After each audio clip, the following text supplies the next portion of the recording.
No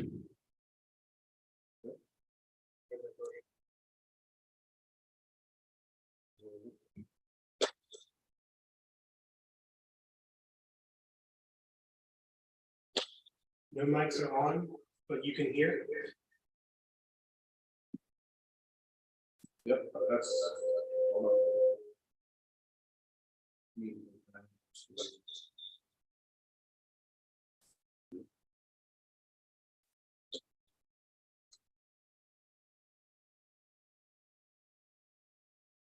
Okay, I'm gonna this is not. Here's the feedback.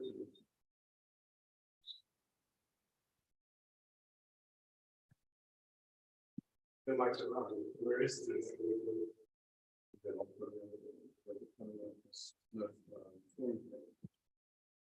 There it is right there. Coming up to, it's okay, I understand. I understand that. When I unmute my computer, I'm listening, I can hear. That's where the feedback is coming from. You should you should disconnect from the audio for this meeting from that computer, because you're not going to be speaking on that computer, and we don't want two mics picking it up, right? That's right. And there's no audio coming through it now, and this isn't on mute either. Audio.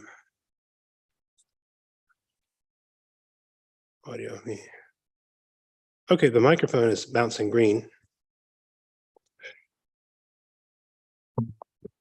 So the audio should be speaking. Yes. How about now? Are you hearing it on Zoom or YouTube? Okay. Can you?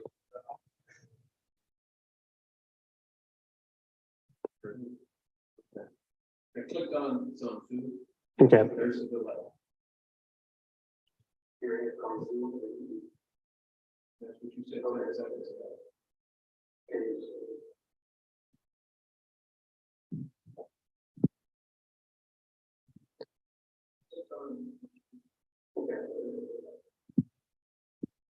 One, 2, 3, 4, 5, 6, 7, 8, 9, 10, 11, 12, 13, 14, 15, 16, 17, 18, 19, 20.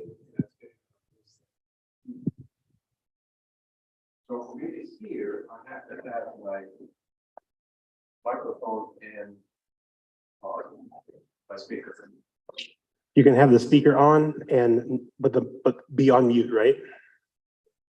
I'm thinking what I should do is maybe just embed this sucker right now and just go to the website and see if we can hear it. Okay.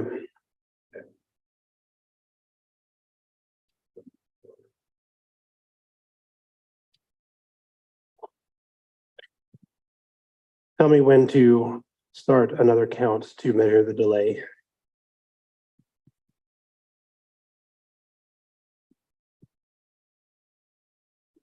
Sure.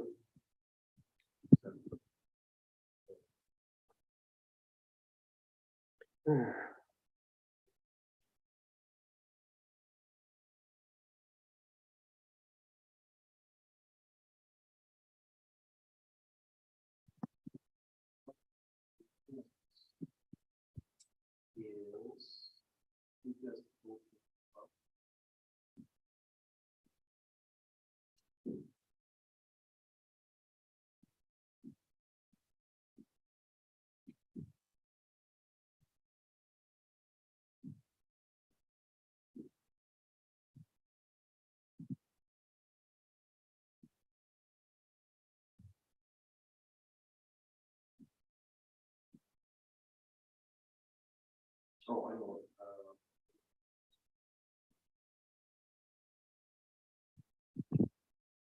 I'm gonna, well, I, On the website, I have not updated. So it's not there. okay.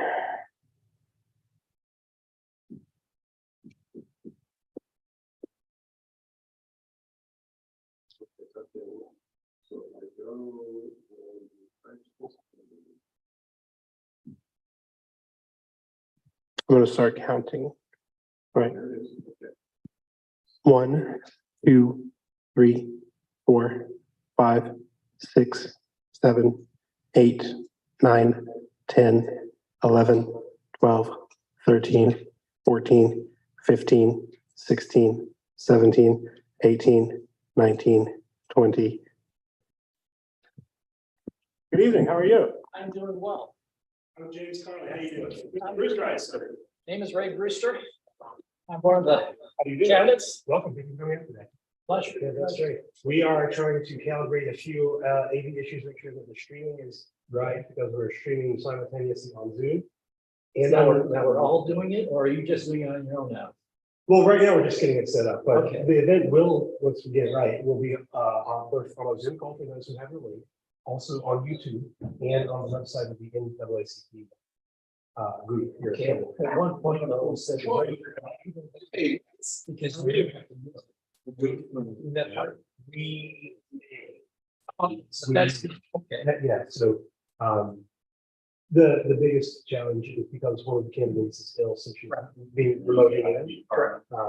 If it was as simple as all candidates were here and we could just have this on the camera. So we're trying to make sure that we have the audio right. Yeah. Yeah. That's kind of the stuff we're trying to iron out. Okay. We worked on it for about 2 hours. So Yeah, we need to tell Jeff to log on. my phone is currently streaming. Can you shoot him a text? Oh, right, it's your phone. Oh, I can do this. Okay, yeah. Thank you. Well, I'll let you get back to what you're doing. It's the funny thing, I've never actually been all that good at tech. It's not, it doesn't come natural to me. I don't know, but also Jeb is also ill, so he's the guy who kind of knows about this stuff. Okay. Yeah, the last email that we received said, because there's a good possibility all will have these computers Okay, while at the same time talking, come early. yeah, To make sure that you're all set up on Zoom and all the rest. So whatever you guys need to do, I'm here. appreciate it, So- appreciate it, yeah. We are, so we're trying to keep it as simple as possible. We want to prevent having, 7 or 8 different Zoom screens, because everybody's got one up there and up here and everything, so. We're trying to keep it so that we've got at least one Zoom camera there, one Zoom for our candidate who's remote. And then just streamline the audio. I'm James Carr. Hey, Good. good to see you. Good. How you doing? Cool. Yeah, so No, we're anything that- streamlining and simplifying the AV is what we're working on right now. We don't think, we hope that you won't actually need to have your laptops where you're logged into, because y'all's Zoom presence should be reflected through that camera. And that little camera right there, that little phone right there is just audio, and that phone right there is just video. Okay. And Ian over there is the host of the meeting. Right. And I was explaining to Mr. Brewster, the biggest challenge is that one of the candidates is ill, so she's Yeah, remoting man, in. yeah. Yeah, so we're just trying to figure out how to best make sure she can be seen and also heard, and that's kind of the X factor. Because the people watching on Zoom will definitely be able to hear her speak. And presumably, if they can hear her on Zoom, they'd be able to hear her also on YouTube and the NAACP website. But we've had challenges with, if she's remote, not actually coming through these speakers. Yeah. That's an idea. Yeah. So Ian, is it up on the NAACP site? Yes, right now. Okay. I'm going to do a count again so we can measure the delay across all That's pictures. just, hey. Sorry. I just text Jeff and see. Okay. Say, That's great. that is. I'm going to start a count. 1, 2, 3, 4, 5, 6, 7, 8, 9, 10, 11, 12, 13, 14, 15, 16, 17, 18, 19, 20, 1, 2, 3, 4, 5, 6, 7, 8, 9, 10, 11, 12, 13, 14, 15, 16, 17, 18, 19, 20. Are you getting any audio? Okay.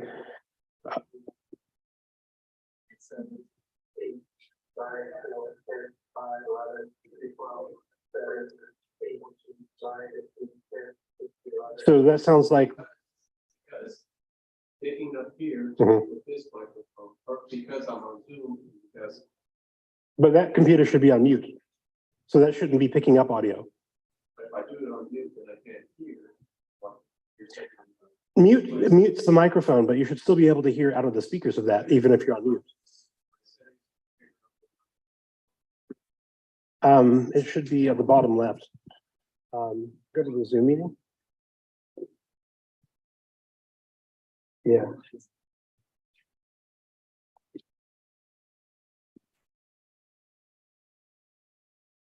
And watch it. May I? I'm an app guy.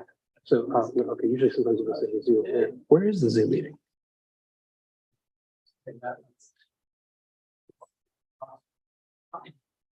Yeah, the one with the ideas.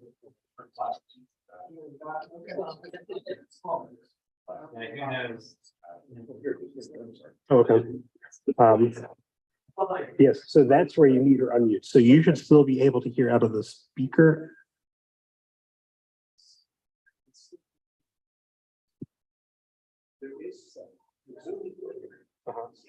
Right, but this computer's microphone is not contributing to this.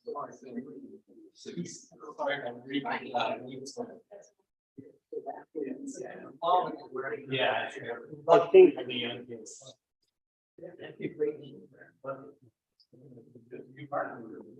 the only microphone that's on is the audio, which means that it's probably bouncing from Zoom, and then they're hearing the delay on the YouTube, which goes the next feed, and then it's bouncing to the website.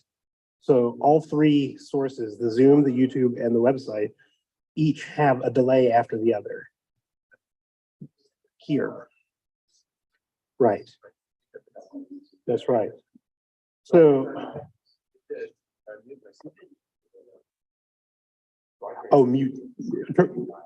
So you want, okay, so you want the Zoom call here to be muted because you don't want this computer's microphone picking it up.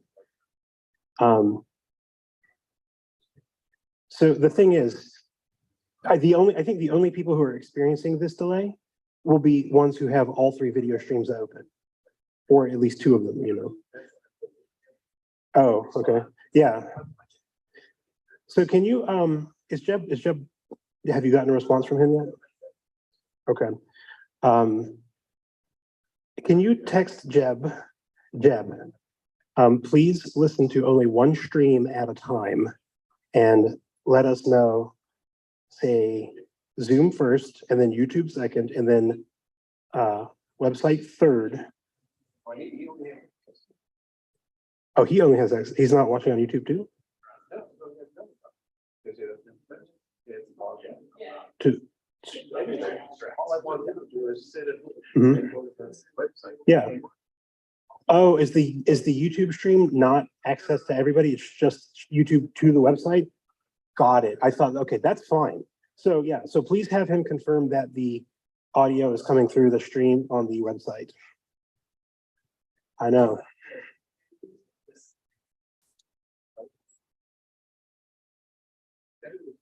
And that's true. That's correct. 1, 2, 3, 4. Great. So, but you can text Jeb from the Mac. Oh, and right, I understand. So you just can't call him to talk him through. Okay.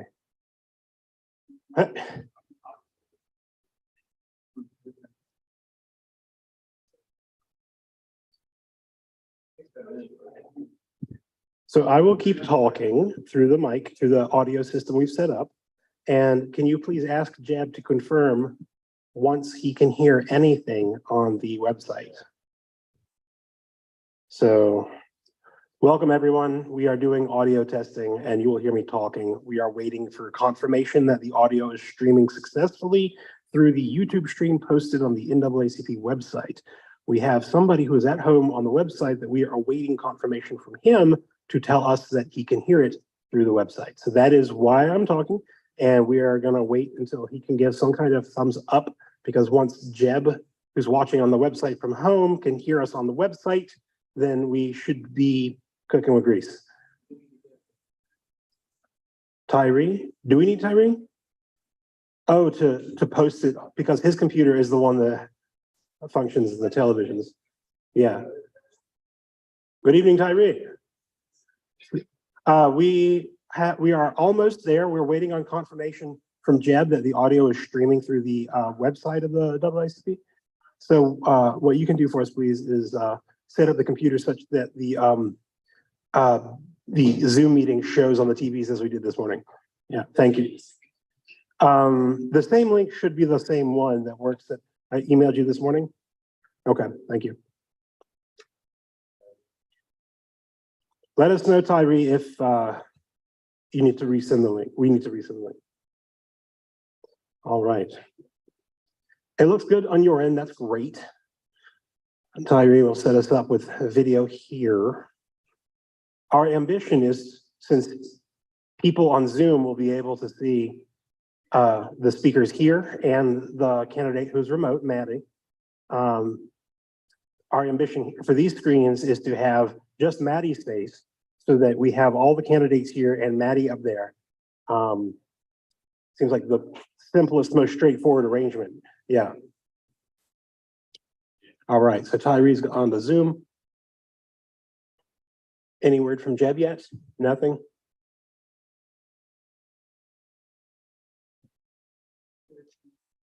All right.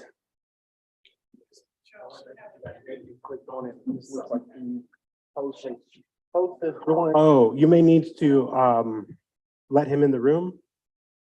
Go back to Zoom, see if he's that's so you need to admit and admit Maddie too. So Maddie's tuning in too. Great.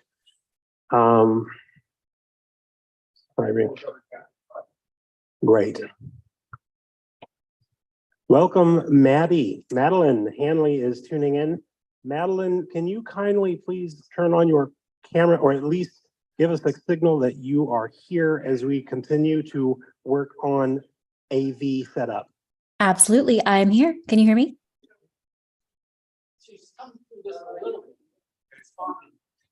Can you hear me? So Maddie. I go by Madeline, thank you. Madeline, by all means. Can you hear me? We can hear you coming through the Zoom meeting, but we do not hear you on the venue speakers, which has been the one challenge. I understand. Is there a way that you can spotlight or that you could spotlight Madeline? That way she would be, hold on one second, Tyree, please. Let's see what happens when Ian spotlights Maddie. Sorry, my name is Madeline. Oh, excuse me, Madeline. I'm so sorry, Madeline. Thank My you. friend Maddie Megan from King Street is, that's why I keep saying that, but Madeline, by all means. Oh, you're great. You can't do it? Tyree, one moment, Madeline. Because that's where he's gonna sit, and Ray is actually gonna sit in right in one of those two chairs. Okay, I understand. Does that put him in this chair so I can stand? Yes, Tyree, please spotlight Madeline, please. Thank you.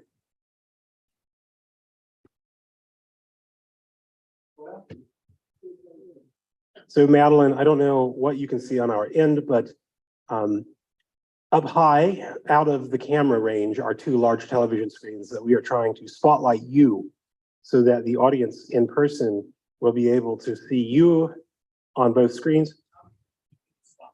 Oh, he needs to be awesome. made a co-host. Please make Tyree the co-host so he can spotlight Madeline. And there should be a way, if you click on me and then click the three dots that appear, there should be an option to pin.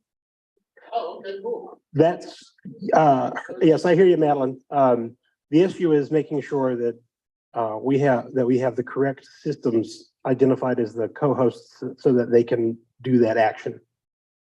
Got it. Because Well, the computer let me see. in the auditorium is not the computer that controls the screens above us. Got it. Okay. Our friend Tyree is working on Well, Ian has to make Tyree the co-host. And then once Tyree is the co-host, then Tyree will spotlight you on the screens here. That's what we're working on. Awesome. Sounds like a plan. And thank you. I really appreciate it. By all means, yeah, we definitely want everyone to be present as much as possible. So we're trying to make that happen. I appreciate it. Ian, did you spotlight, did you make Tyree co-host? Did you make Tyree co-host? Okay. He did. Did you spotlight Madeline? Yes, please do.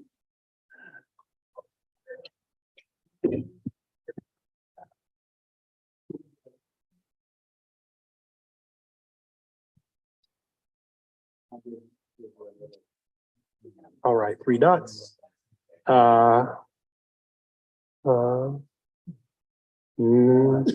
3 dots do not interested. It may be, I think this is because, again, the issue with co-host. Yes, please. Let's try that.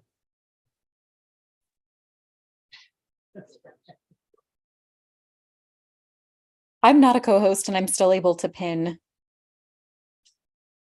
Yes, but I think that pins it only on your screen, Madeline.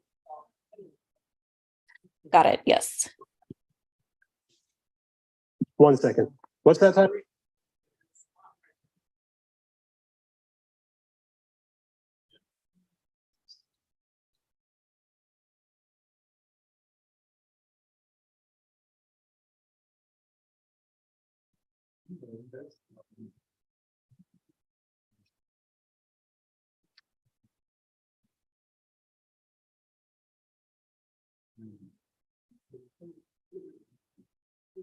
All right, Madeline Hanley is now pinned to the large screens in the auditorium. However, Madeline, the challenge we are having, while your screen is blank, but it says Madeline Hanley at the top, when you speak, Madeline, the audio comes through to anyone watching online on the Zoom call that is also simulcast on the NAACP website. However, Madeline, when you speak, the people in this room do not hear you through the venue's speakers. So that is the challenge we're trying to overcome. Got it. Let me know if there's anything else I can do to help. Well, she's under the weather. She may not want to show her. Yeah. I'm just making some tea. I'll turn my camera on in just a minute. Okay. Whenever you're ready to do that, that way we can see you, the audio. But yeah, so that's the Zoom call.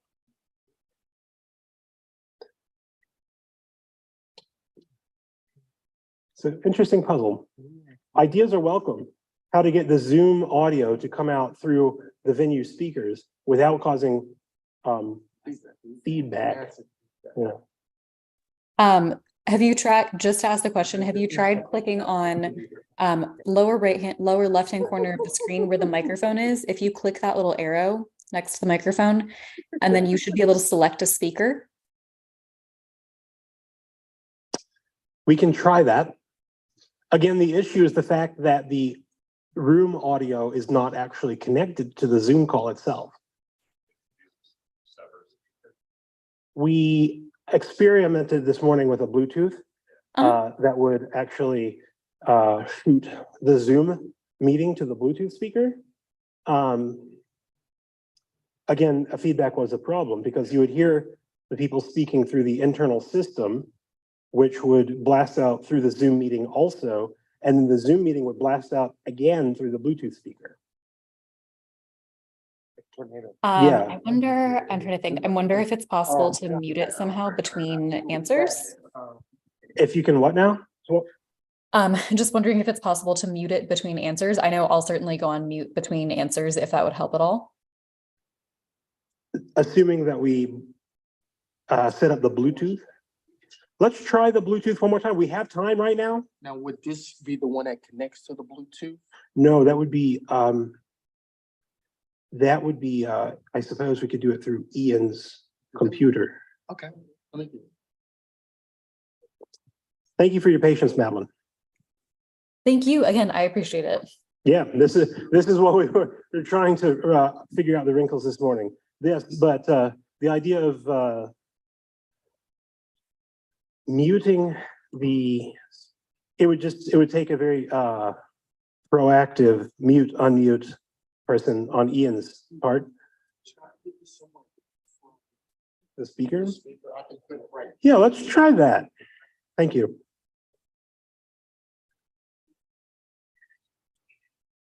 All right, Ian, do you recall how we set up, how we connected this morning your computer to the Bluetooth speaker?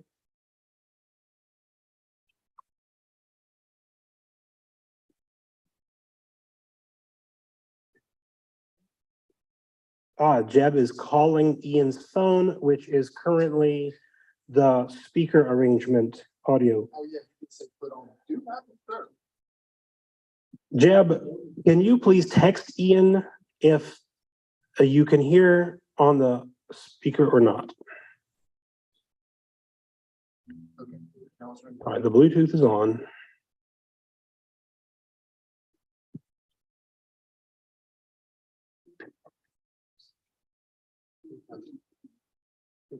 All right, that's good because that means he can hear the Zoom call via the website, which is what we want. So now, if you can turn your Bluetooth back on and connect to the speaker. So that would be in the settings. Mhm. No, you're good. And then Bluetooth. And then as we did this morning, the sound bar, that's correct. All right, brace yourself. We may experience temporary feedback at the moment. And then as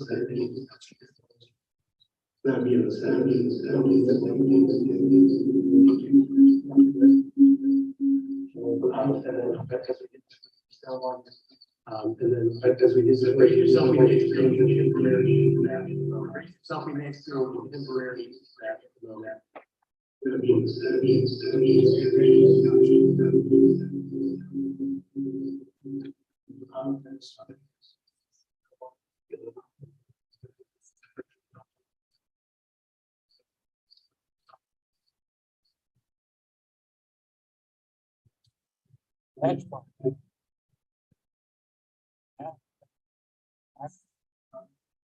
This phone.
Testing, 1, 2, 3.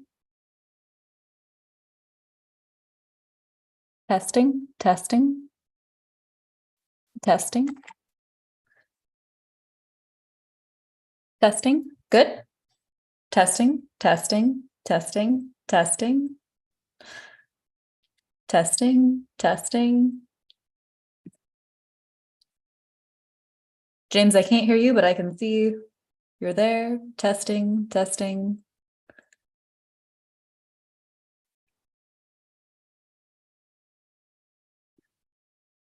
Testing, testing. Hi, Madeline. It's James. Hi. Um, so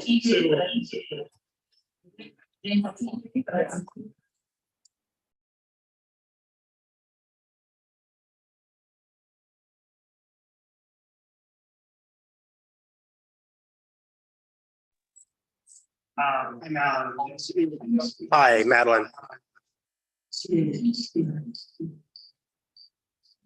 I can hear you. Can you see me on the camera called audio? Yes, I can.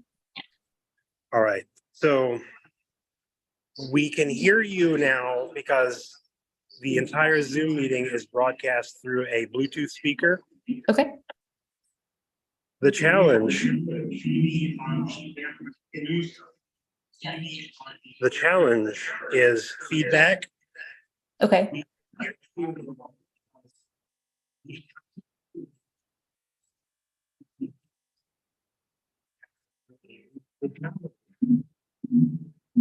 The challenge. Ooh, Is feedback. The challenge is. that is quite a lot of feedback.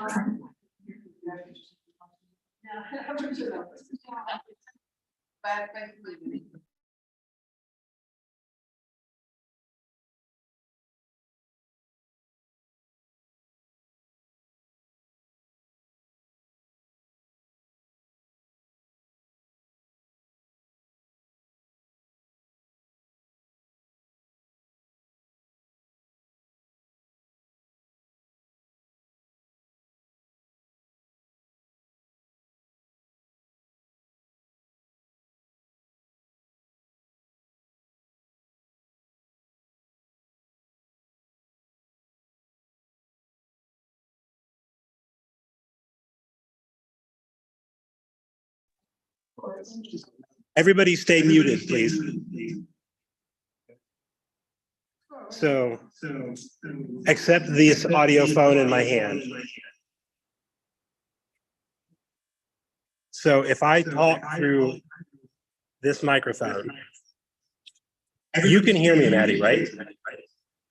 Everybody stay muted, please. Accept this audio phone. Accept this audio phone. I talk through this microphone. I talk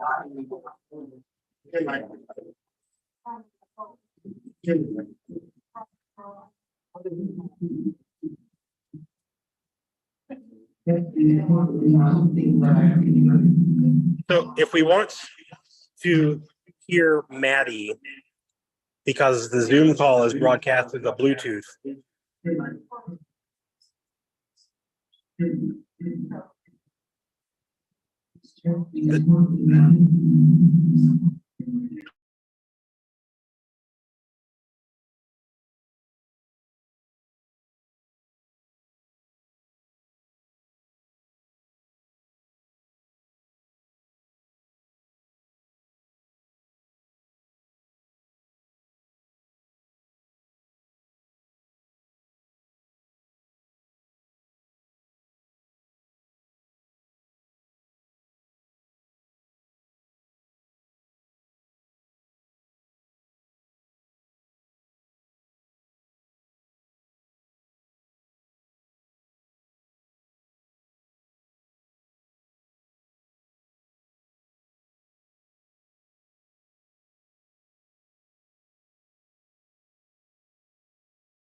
Hi, Maddie. Madeline. I'm so sorry. It's I'm so fine. sorry. I know Maddie Megan so well at King Street. And so that's the thing. Madeline, by all means, yes, yes. Fortunately, I'm not the moderator or will be speaking, so That's this okay. little hang up will just between me and you right now. Um, Good to see you, Mr. So I think some of the feedback issues were because of having too many computers in streaming the Zoom thing. We have Ian's computer that's right here in the room that was the host, and then we have the facility computer in a tech room over there Okay, that is necessary to stream to the TVs. okay, And I think that the feedback problems were because Ian's computer here and the tech computer for the TVs were too many meetings because there was audio coming off of Ian's computer. So we're trying to simplify. We're trying to reduce the number of systems in the system. So is there a way to mute all of the others and also turn the sound off on the others? yes, once we consolidate the host into the tech computer alone, we had Got too it, many. We okay. had too many cooks in the kitchen. Too many co-hosts. Okay, And yeah, so what we are working on right now is making sure that the tech room computer is the only host. And It's streaming right now. Okay. So you also need to connect it to the Bluetooth speaker. The computer. Yeah, the one Yeah, here. yeah, Yeah. I was thinking the same thing. Okay. So he needs to stop the live stream now and then go back and do it. No, Okay. No, what we need to do is go to, I don't want to do Zoom, I want to go to YouTube, so where I need to go is, we're working on a couple different projects, connecting to YouTube stream, and then also connecting the tech computer to the Bluetooth speaker. okay, But we can only do one of those tasks at once on one computer. okay. Thank you again. I appreciate it. I know this is complicated. Well, yeah, that's why we're grateful to just, have enough lead time and things.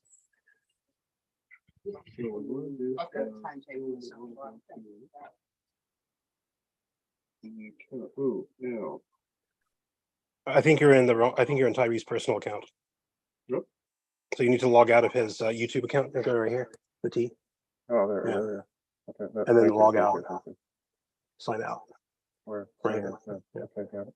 And then you'll need to log back in to the NAACP account. Sign in. Uh-huh. See what happens here. Okay, so at this point, no, I don't want to do this, do I? No, here, watch it. Use another account. Yeah, use another account. There it is. That's what I'm There you talking go. And then put in the log, yeah. about.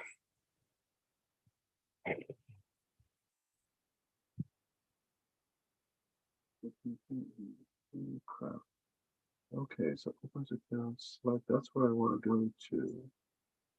That's what I'm looking for. That right Mhm. I can do this real quick for you. there. Okay. Yeah, Okay. I'm happy to do it. Okay. Right. Jason.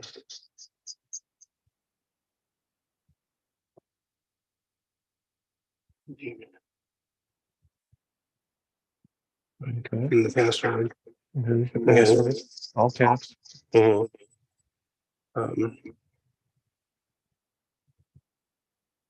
Here mentions. Okay, now we are logged into the correct YouTube account. Okay. There it is right there. No. Okay, so that's streaming. Yep, there it is. That's us. Okay, so now however you connect the YouTube to the website, Once y'all do that, then I can go ahead and Bluetooth that computer. to the that speaker, yeah, And that'd be good to go. it might be good. Fingers crossed. Fingers crossed, yeah. Okay, so then what we do next is we gotta go to the. Hold on, I'm Okay. thinking. To the Zoom meeting. No, I don't want that yet. Oh, right, because you're already through YouTube. Here, get rid of I that. got it.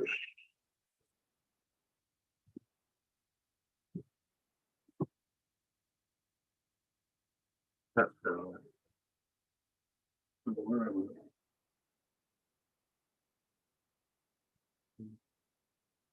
NAACP.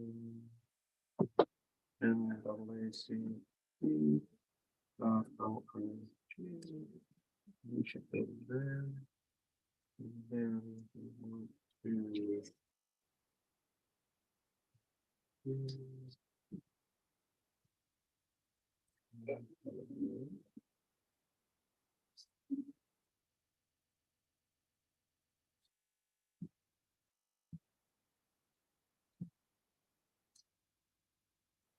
Oh, crap. What's my username? Oh, that's right. Talked about that.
Update.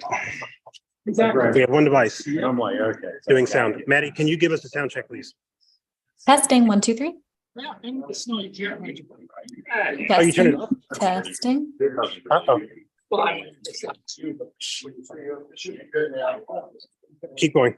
Testing, testing, testing, Okay. testing, Is the Zoom meeting up? testing, testing, testing, testing, testing, testing. All right, hold on, Maddie.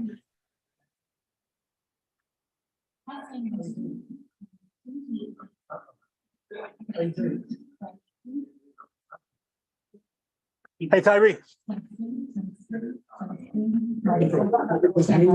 Tyree. Can you make sure that the Zoom window fills up that whole screen? I please? can. Yeah. One, two, three. This one right here. Yeah, not on YouTube windows, Oh, the other the Zoom. Okay.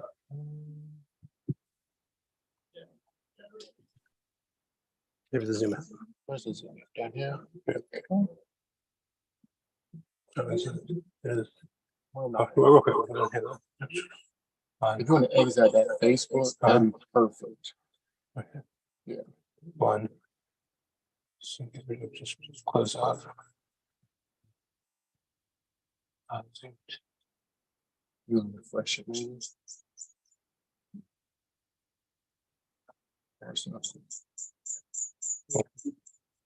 And I'm actually just gonna close out of everything that's not related. So.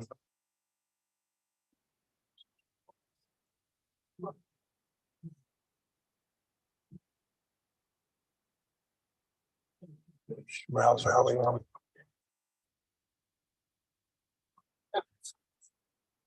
Zoom, where's the Zoom? No issues up there. Huh? I'd say so. Yeah. Okay, now that's the Zoom. Can you maximize that on the screen, please? Okay, great. Yes. Hello, Maddie. Testing, 1, 2, 3.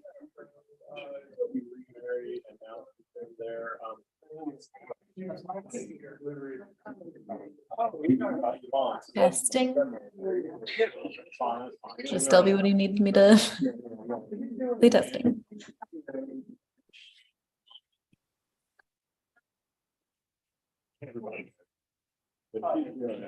Why is it not coming out on Bluetooth? You what?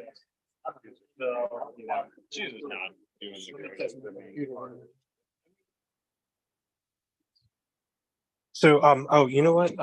Oh, it's on Also, unmute maybe? no, I know it's not this, I think. So I'm going to hear the settings. And then what it should be is sound. And then you need to select the output is the Bluetooth. Okay. Okay. And then go up here to okay, the sound bar should be the sound bar. Okay. So why isn't it? There's volume on the sound bar, right? So you can't hear any sound out there. Yeah, the volume's out.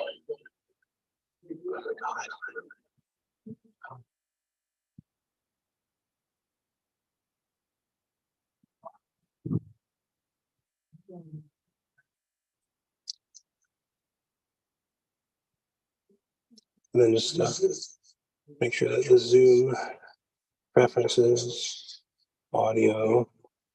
Oh, there we go. All right. All right. So it's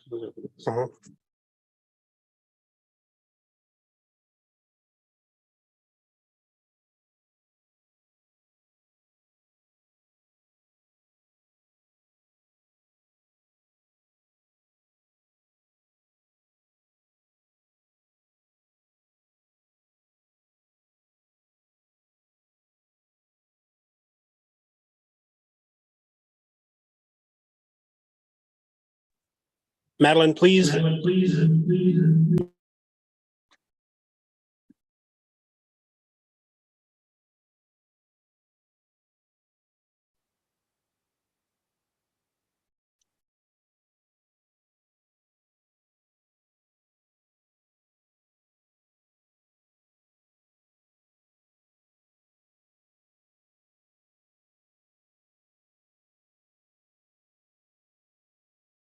Testing, 1, 2, 3. Here I am, logging in from my home on the Zoom. Testing, testing. Today is Saturday, October 7th. It was a beautiful day outside.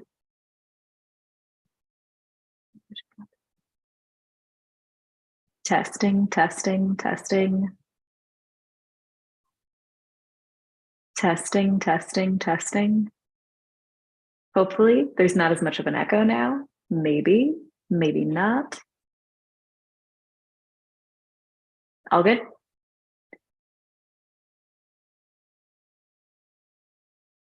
Good.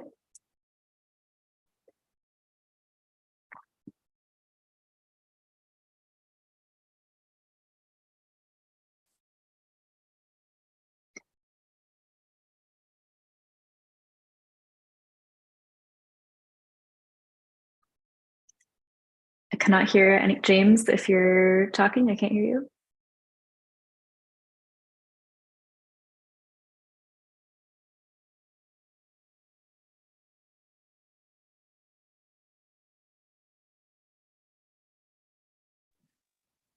Hello, Madeline. Can you hear?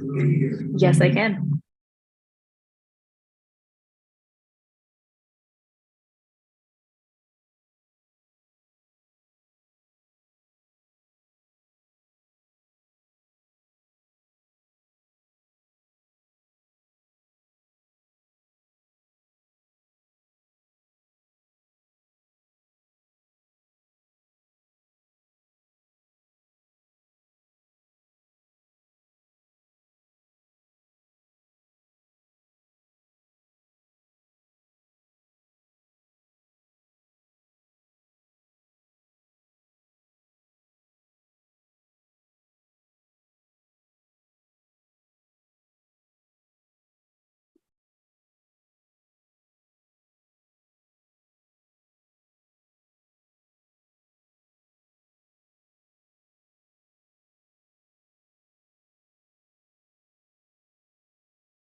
I cannot hear a word you are saying. Nope. Now you can hear us clearly. Yes.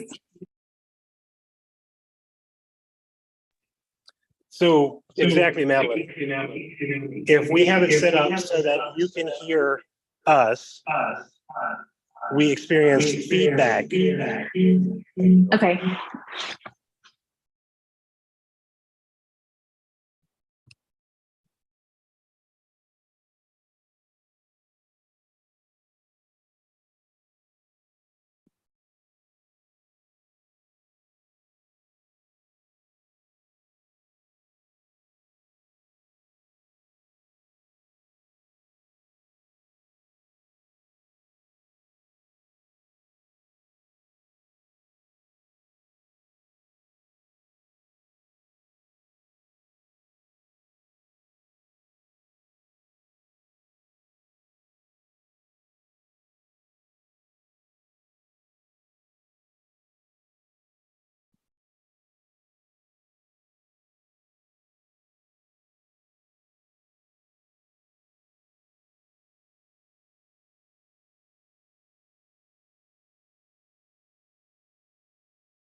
So she's muted.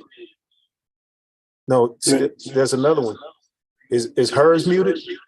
So She would have to mute hers from her see, own. she can hear us now, right now. So this is the Thai region computer, and she's hearing what we're talking into. it. Okay, so.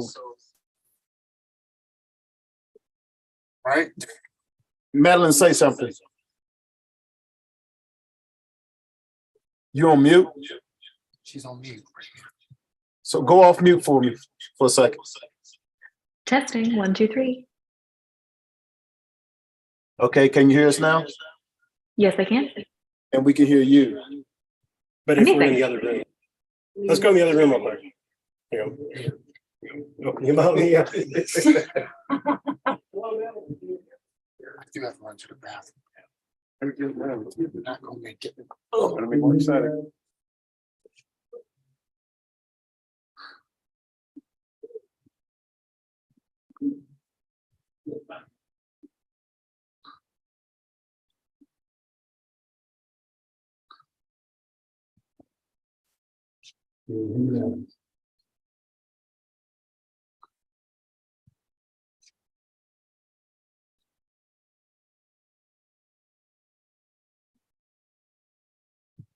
Many folks.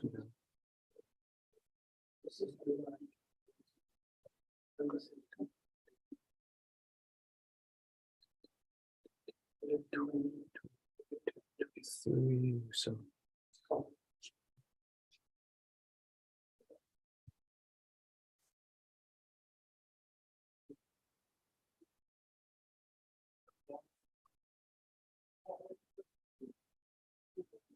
Never had an exception.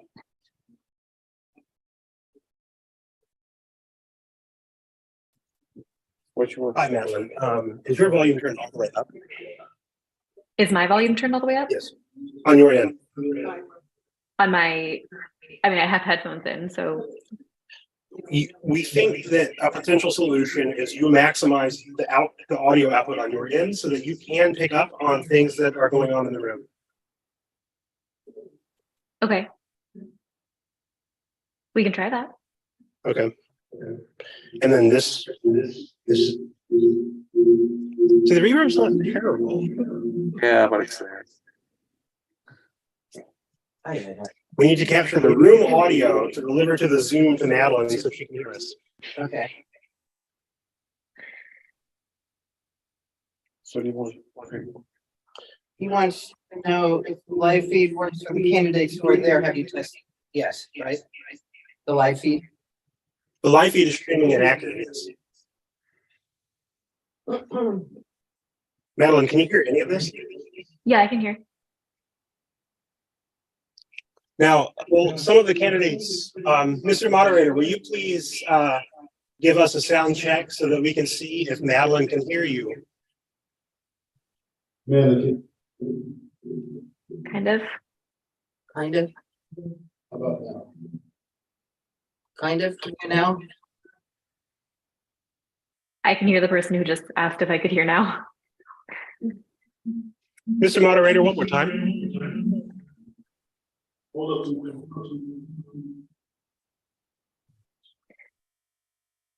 Hold up. There's a lot of reverb.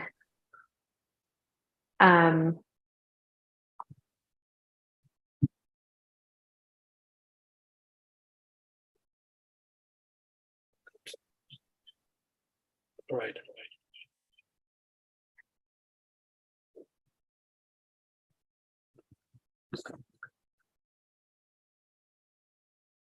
Madeline, can you hear this?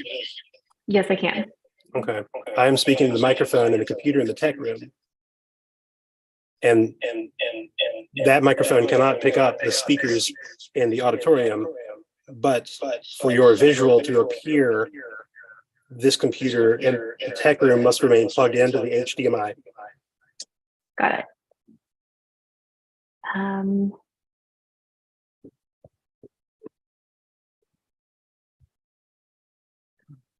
I also don't want to delay the actual event. So if there's any other alternatives, like if you would rather me, I can listen to the questions and then record my answers if I really don't want to delay the event for the rest of the candidates. and everyone else is there, but I really, really appreciate this. I can live chat. An alternative is that I could live chat you. I'm a very fast typist. So I can live Okay. chat you and you can respond in real time. I'll send her the questions in the chat so she can answer them. That's possible too. Yeah, that's what we're talking about. Okay. Okay, let me ask him if he's got them printed out, I'm sure. Okay, so tell her that's what we're gonna do. That's what we're going to do. I'm going to live type and we'll type you the questions so that you can answer. Let me try. I'm going to try one more thing, and I'm going to try having there's probably going to be some reverb, but I'm going to try having the YouTube page up. 1 second.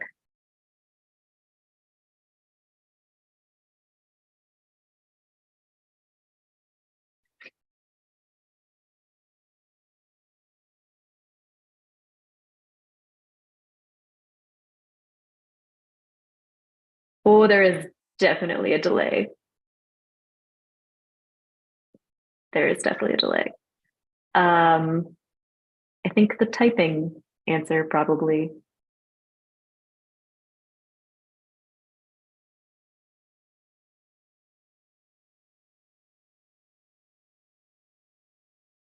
Amazing. Thank you.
Hi there. My name is Madeline Hanley. First of all, I'd like to thank everyone for coming tonight. Thank you so much to our tech team for incorporating me and letting me be part of this. I really, truly appreciate it, and I wish I could be there tonight in person. So I am a relative newcomer to Brevard. I've been here for 3 years. I grew up coming to the area every summer. I have family in Western North Carolina and in Columbia, South Carolina, and really fell in love with the area growing up.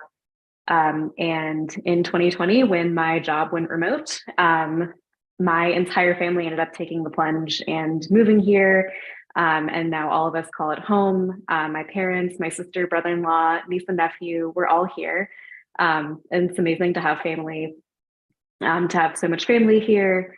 And my professional journey has been characterized by partnerships and transportation. I lived in New York for a while and I worked for the bike share system there, City Bike. So I worked on a lot of public-private partnerships, sponsorships. There's a lot of advocating for safe streets, new bike lanes, better infrastructure. And I saw firsthand how cycling infrastructure can really completely transform a city and a neighborhood, and they're economic engines. That's what bike paths are. I then transitioned to software development, where I worked with GIS technology, building mapping organizations for companies like the World Bank, US Department of Education, and that gave me valuable insights to the intersection of technology, transportation, and urban planning. And these are all things that I would bring to City Council, and I'm very excited to be running. Thank you.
They will be in.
About 5 years ago, if you think about what the pricing was in the housing market, it wasn't that terribly off kilter as it is now.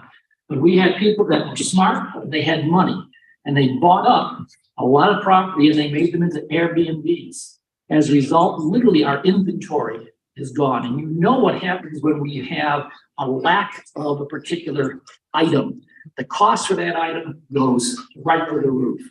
Now, there is, we got to think outside of the box. We cannot just chase after what other cities or other agencies are necessarily suggesting, and they've been suggesting for years. My thought is this: I talked to a multimillionaire just a few days ago, and he talked about the idea of setting up a nonprofit organization that would actually put in place funds from people who like to give money away, have a rough time with that word.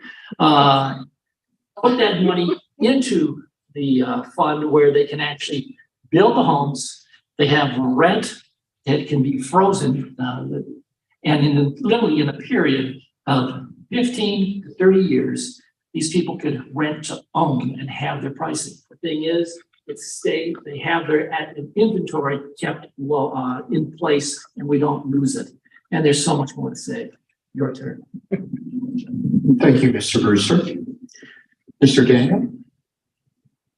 8 years ago, when I first came on city council, the first retreat that we had, the Land and Sky representative came and talked to us about housing shortage. This is a long-term problem that we've had. It's, we can look at our geography, we can look at floodplains, but we can also look at some of the items that DFI, which is the Development Finance Initiative, people that are helping us with our housing issue, have pointed out is that the price of houses are rising, our population is growing, and Airbnb's short-term rentals have tripled in their number in the last several years. What the city can do about this is some of the things that we are doing and I can speak to this as the chair of the housing committee, is our staff is working very diligently and working on our ordinances to make other options and more dense housing a possibility in the city. We're also working on grants. There's a grant that's available for $6 million that we're looking at right now. That's as it's described, it was designed for the city of Brevard. So we're really excited about the possibility of that. But also the housing committee has what's called the Housing Trust Fund, which is making available funds for individual houses, homeowners to keep people in their homes, and also help developers if possible. And our work with DFI has also opened up some areas where we can work with developers, particularly to get larger development in our city and downtown Brevard, as much as 60 units for most of these developments that we're looking at. So these are the things that we are doing, and it's pretty exciting after many years of work. Thank you. Thank you, Mr. Daniel. All right, the next question will go to Mr. Dixon and Ms. Hanley, with Mr. Dixon answering the question first.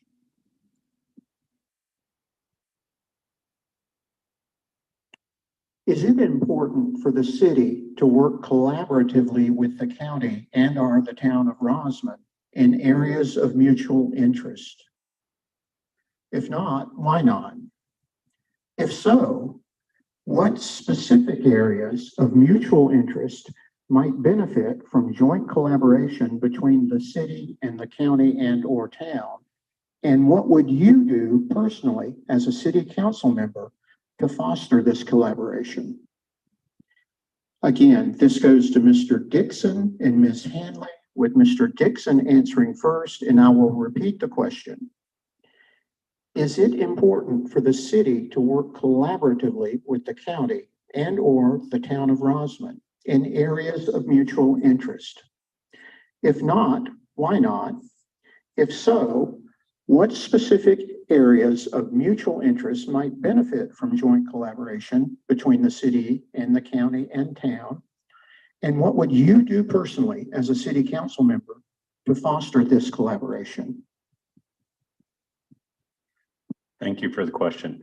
I personally really want to do collaborations with the city, the county, Rosman, even other communities, Cedar Mountain. We have a great opportunity. We have a huge pool of small communities within our county, and we're already collaborating with Hendersonville and Laurel Park and Little River and all the communities along the future Acosta Trail. So we are doing that already. I really know that we have a big issue with our wastewater and water moving forward. And I would love to be able to pull in the ability to work with all the communities within our county and beyond, even if it could work out, to be able to make that a worthwhile venture for everybody.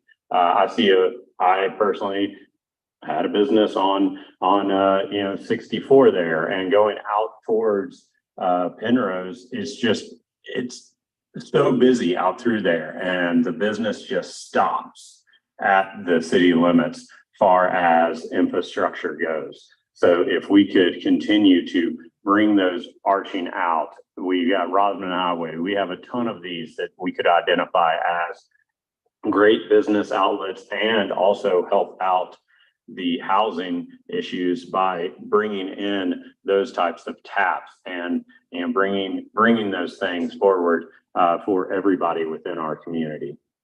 Thank you. Thank you, Mr. Dixon.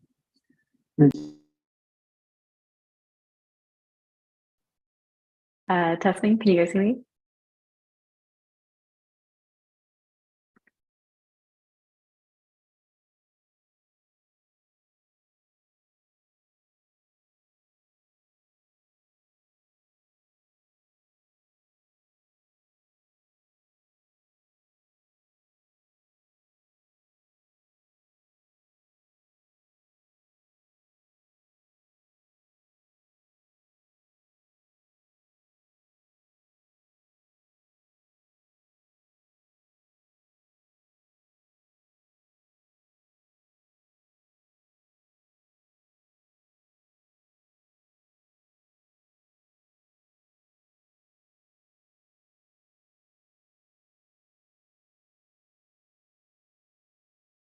Can everyone hear me?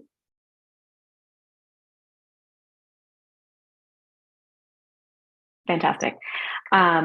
Yes, I can't agree more. The wastewater treatment facility, I think, is the ideal thing to start collaborating with Rosman on. You also mentioned the Akusta Trail. That is a multi-organizational coalition.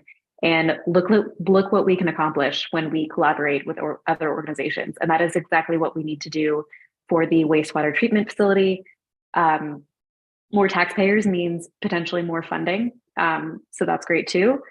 If I get elected, I would establish a regular committee meeting with Rosman and the surrounding area. Let's get people from the corridor in. Let's get more public comment on it, and get people connected in to the water system in case of crisis, and help generate more ideas on how to get that accomplished. Another thing that I would love to see us collaborate with Rosman on is Transylvania in Motion, our transportation system, and just help get people in the county get around easier and faster. Thank you very much.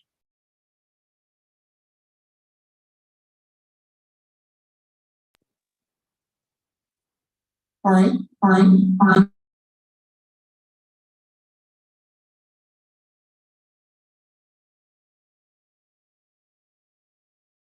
We'll answer the question first.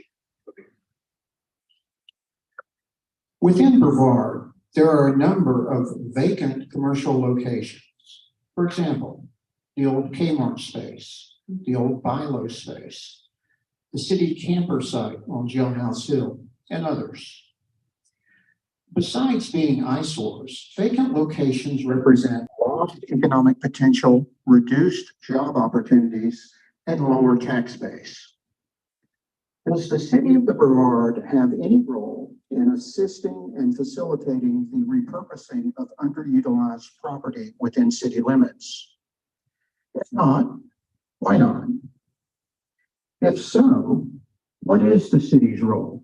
And more generally, what is the city's role in economic development in Transylvania County? This goes to Ms. Holder and Mr. Wise, with Ms. Holder responding first, and I will read the question again. Within Brevard, there are a number of vacant commercial locations. For example, the old Kmart space, the old Bilo space, the city camper site on Jailhouse Hill, and others.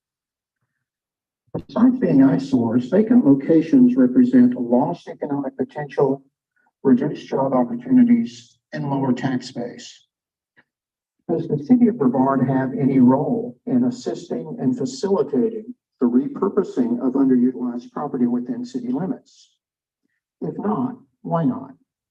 If so, what is the city's role? And more generally, what is the city's role in economic development in Transylvania County?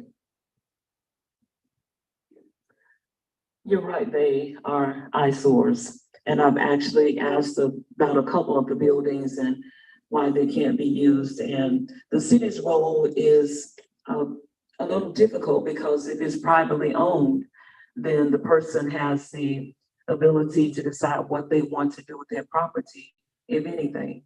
And some of my suggestions have been to repurpose some and provide some shelter for people who are homeless. And my approach from that is not just for the person to be provided housing or shelter, but to address the totality of the person. In other words, if the person needs healthcare assistance, then we could provide help in that way. It may be mental health that they need attention to, and we can provide help in that way. My vision, my Kmart or my Sears robot catalog picture would be that we would have a place that we could address those issues in one area.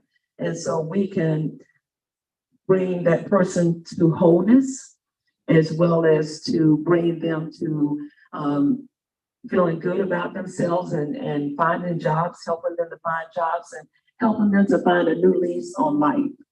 And so I had one building in mind that I thought that would be a great idea, but when I asked, I found out it's a personally owned property and there is not much the city can do about it. I'm running out of time, but I would love to address that second part of the question if you would like to see me afterwards. Thank you. Thank you, Ms. Holder. Next, Mr. Wise. This is a fascinating question because I think it actually pulls in all the issues the city is facing right now. We do have a number of tools to help with redevelopment of some of these sites. We can use zoning tools. We can look at private public partnerships. We can look at incentives. Part of the other problem is we need to have a workforce for that development. We need to have places for those people to live. We need to have the infrastructure to support that new development. So it's not just quite as simple as how do we just get business in? We have to look at all the issues before us. City Camper is a great example. As far as I know, I don't believe it's dead yet, but it's certainly been sitting there empty for a long time. I know the city is kind of actively working with them, but those are huge eyesores. That's the entry to our city, and for people to come in and see that, and that's how they enter the gateway to the city is embarrassing. And as Pamela said, this is also private property, and we have to respect that as well. So to me, we leverage the tools we can use at the city level. We have a pretty comprehensive land use plan that we can start leveraging, and we have to really work on those public partner relationships. Thank you, Mr. Wise. All right, that completes the first round of these questions. We'll now go to the second round with 3 more questions. And in this round, the pairings will be, I will ask a question that Mr. Daniel and Mr. Dixon will answer. I will ask a question that Mr. Wise and Mr. Brewster will answer. And I will ask a question that Ms. Hanley and Ms. Holder will answer. We will begin with Mr. Daniel and Mr. Dixon, and Mr. Daniel will answer this question first. Does Brevard have adequate water and sewer capacity to handle growth needs over the next 30 years? If not, how can the city plan and construct adequate capacity, and how can it be funded? Also, Do you believe annexation is a requirement for utilities expansion and service hookups? Again, this question is for Mr. Daniel and Mr. Dixon. I'll repeat it. Does Brevard have adequate water and sewer capacity to handle growth needs over the next 30 years? If not, how can the city plan and construct adequate capacity? And how can it be funded? Also, do you believe annexation is a requirement for utilities expansion? Mr. Daniel? The short answer is no, we do not have enough capacity at the moment for extended expansion. However, we are aware of that, and we're already working on the plans to expand our waste treatment plant. Our water supply on site, I believe there is room to double the capacity of our existing water plant, and there's also some thought that the city has been given to another intake for our water. So these are things that we are working on.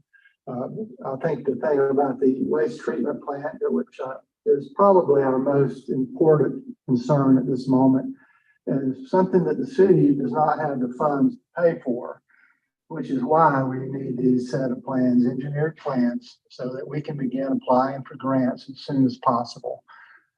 So we are working on these things. They are things that we are concerned about.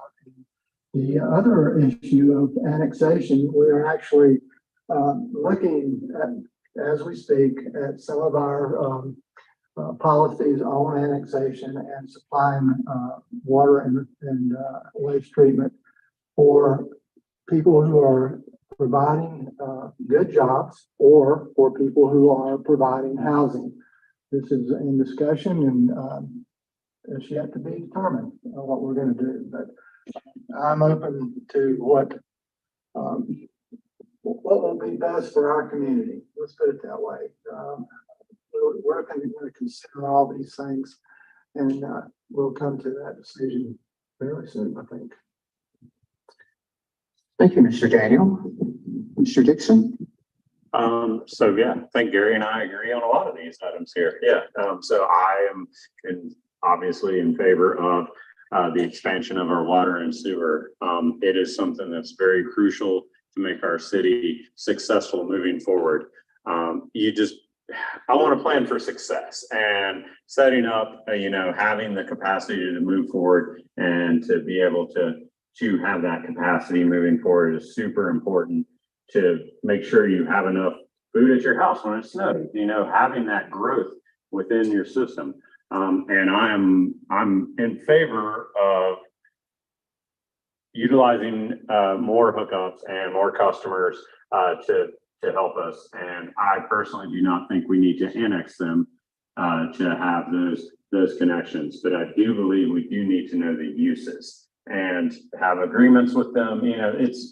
We can figure that part out. That's no problem.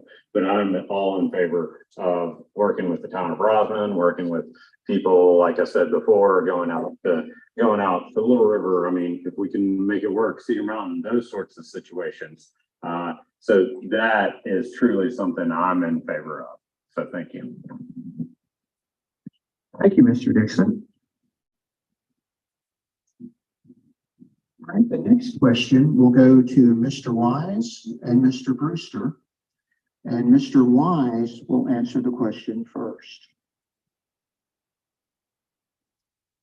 The city of Brevard has been a leader in planning, promoting, and acquiring grant funding to support the Augusta Trail. Pennsylvania County government has opposed the trail's development and has even suggested they will not support the trail financially nor provide operational support once the trail is opened. Do you support the city assuming the maintenance, operations, security, and safety functions of the trail once it's opened? If not, why not? If so, what revenue streams could be used to pay for this operational support? Again, this question goes to Mr. Wise and Mr. Brewster. I will read it again. The city of Brevard has been a leader in planning, promoting, and acquiring grant funding to support the Acosta Trail. Transylvania County government has opposed the trail's development and has even suggested they will not support the trail financially, nor provide operational support once the trail is opened. Do you support the city assuming the maintenance, operations, security, and safety functions of the trail once it's opened? If not, why not? If so, what revenue streams could be used to pay for this operational support? Mr. Wise. I'm lucky enough to sit on the Acosta Trail Advisory Board, and so I have really seen this project move from the county to the city, where the city picked up the ball and really moved it forward. We've actually gotten 2 grants, federal grants, which is unprecedented. So this trail is now fully funded. What is not fully funded is secondary areas like parking lots and restrooms. However, we have a number of other funding sources and grants and donations that we're looking at funding those areas. So if anything, we're almost overfunded. I'm very hesitant to use that word, but we're in really good shape with the Acosta Trail. I am in support of it, and I think the county has struggled with it because it's seen more of a private property rights issue. I think once we have the trail established and they can see the economic benefit, and to me, I want to be clear, I look at this trail as an economic engine. It will benefit every single person in the county, not just bike riders, not just someone who wants to walk on the trail. It benefits every citizen in Transylvania County. Once we see that, I think the county will want to join in and benefit from that. I do fully support the city of Brevard taking up the mantle. We've taken the lead in development, and we should take the lead in keeping the trail maintained. I know that our police force is actually really excited about that because they actually get to go out on their new e-bikes and patrol the trail. So a lot of those guys are like, yeah, I will do that. Thanks very much. This can bring in a huge amount of money to the city, and not just into the county, not just people staying in hotels, not just people going to restaurants, but economic development. Small and medium manufacturing based in outdoor rec will come, and we will see living wages because of that and people moving in. Thank you. Thank you, Mr. Wise. Mr. Brewster. This is the Building Brevard 2030 Comprehensive Land Use Plan. In this plan, there's a lot of wants and there's a lot of needs. The problem is the wants doesn't take care of what you need, such as a wastewater plant needing to be taken care of. You need that, otherwise in a little bit of time, 7, 8 years, you're not going to be able to flush your toilets. You'll have to drink water that is out of a bottle because of that situation. Unfortunately, we have found ourselves, we being the city of Brevard, taking on different things that quite frankly fall into the want category. Is the Acosta Trail cool? Yeah. Riding a bike on that? Yeah, that's cool. Absolutely. But does that actually bring in the finances? I'm hearing the idea that there's going to be economic benefit from it. But I mean, how many people riding a bike or walking on a path is going to bring in that much revenue? I don't see that happening. However, we still at this moment in time find ourselves where can we just let the project fall and look like a failure? Now, we've already got the grants. We've already got that to where it's going to be able to be built. But the question is, where do we get the money for ongoing? Quite frankly, our police department is understaffed right now. So what are they going to do? Where are they going to get the money? That is a problem. And then at the same time, you've got the stormwater drainage situation. There are so many different needs that we have. I mean, we've got residents out there that actually have sinkholes developing in their front yards. Their driveways are being eaten up by sinkholes. So we've got to change our attitude and start dealing with the needs, not necessarily the wants. Thank you. Thank you, Mr. Brewster. All right, the next question will go to Ms. Hanley and Ms. Holder, with Ms. Hanley answering the question first.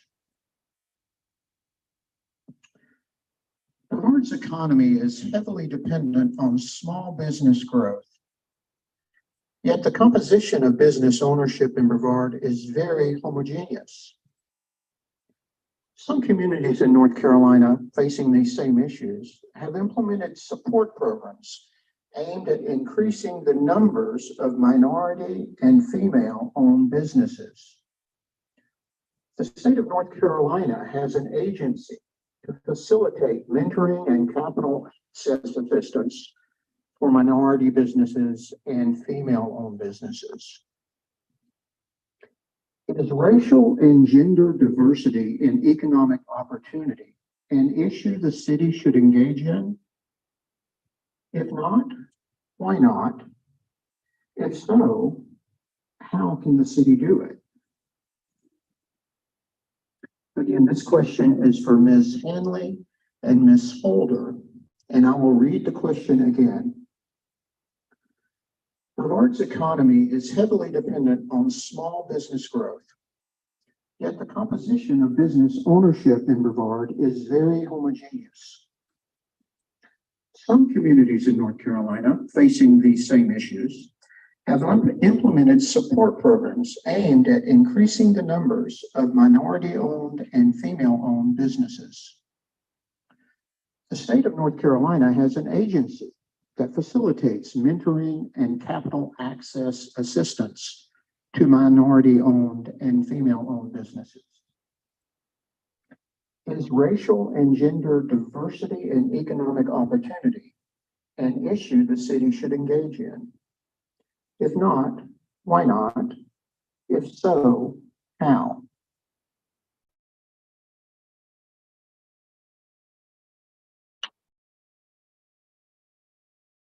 Can you hear me?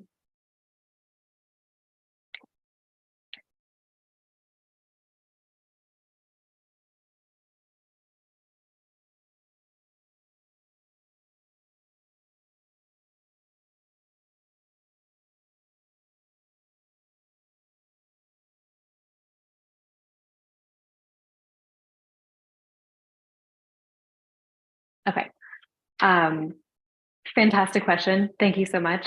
I think no question, I would absolutely support supporting racial and gender diversity in business in Brevard.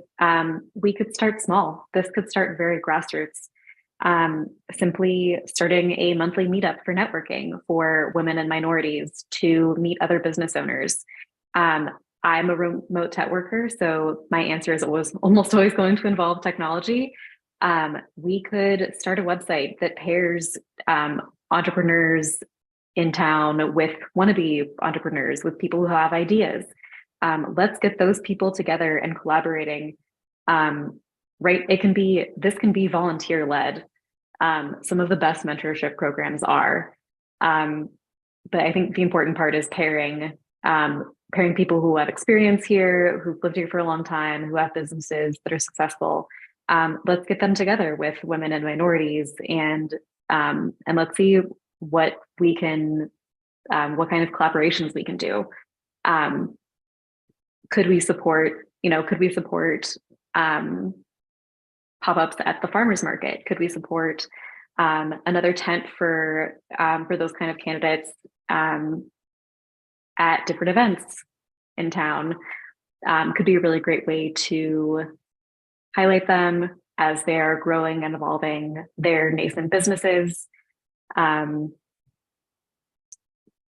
Those are the things off the top of my head, but absolutely, I think that would be fantastic.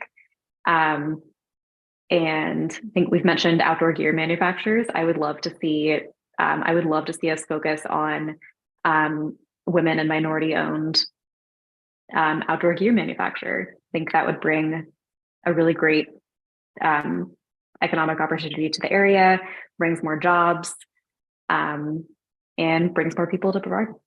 Thank you.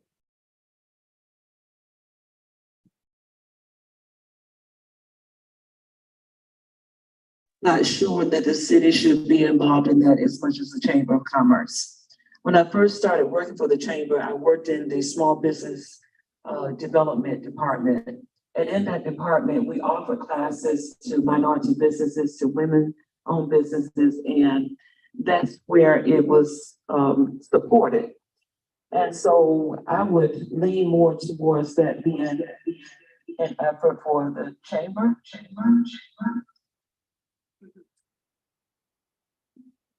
And so is racial diversity an issue in which we should be engaged? I think we should all be engaged in that part of it. And make sure that we pay attention to that and make it a non-issue in supporting each other. And so I think that that should go through the chamber. But we all get engaged as far as the racial diversity issue. Thank you, Ms. Holter. All right, well, that goes through that. We have wrapped up now the 6 questions that, in 2 rounds that I have. The next stage of this is to take questions from the audience. If there are members of the audience here tonight who have questions for the candidates, I think the best way to do it would be, I didn't hear you. I'm going to hand it off to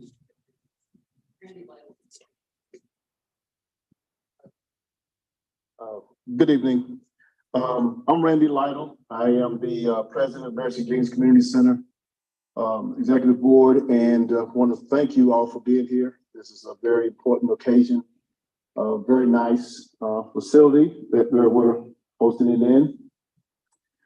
I want to let you know, in case you didn't know, if you hadn't been in here before, but the bathrooms are located right here in this hallway if you need to go. And the men's bathroom is located out here in the lobby area there. Might be a good time to do that before we get into the questions thing. It also will give you an opportunity to write your questions down. The way we want to try to do it is to give you an index card, which Ms. Thurkill is handing out. If you have a question, write your question down and give it to us over here on the table, and we will introduce those questions to the panel.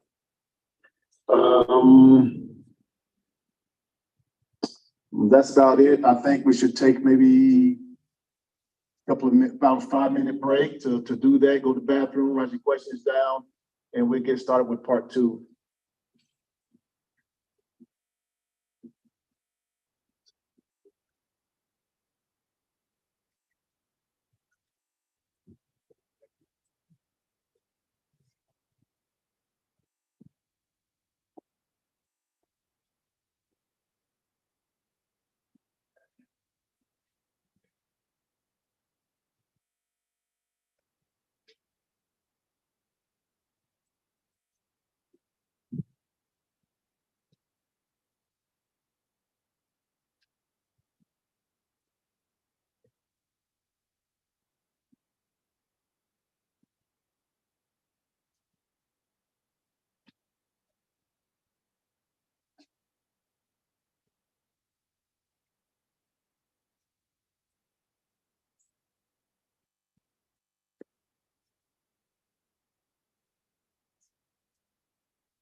like was mentioned, we have questions from the audience that I have in my hand.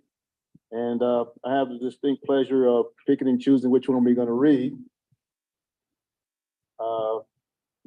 Obviously, every candidate can't answer every question. But one question that was predominant in a lot of plus tax. We understand. One question that came out a lot in these cards was about housing, affordable housing. So I want to bring up the question, and it's to anyone that want to answer, or maybe all of you answer briefly about the affordable housing issue that we have in Transylvania County. Take it away, anyone. I'll start before they take my answers. I have had the pleasure of working with Brevard Transylvania County Coalition, and we have focused a lot of our work on the Rosenwald community. In February, we had a hearing right here in this, well, not a hearing, but a community event where everybody had the opportunity to come and talk about how they felt about it, what they would like to see come out of it, and what their issues were. As a result, we continue to work on it, and Habitat is built on a quadruplex. In the process of doing that, we will have a house for one of the persons who attended the community event that we had. And then they are rehabbing 2 homes and making critical repairs on several homes. And they just got a $550,000 grant from Dogwood Health Trust. And so it is being addressed. It is a huge issue. And I think we just have to take one step at a time, but we cannot stop stepping. She handed this to me, so.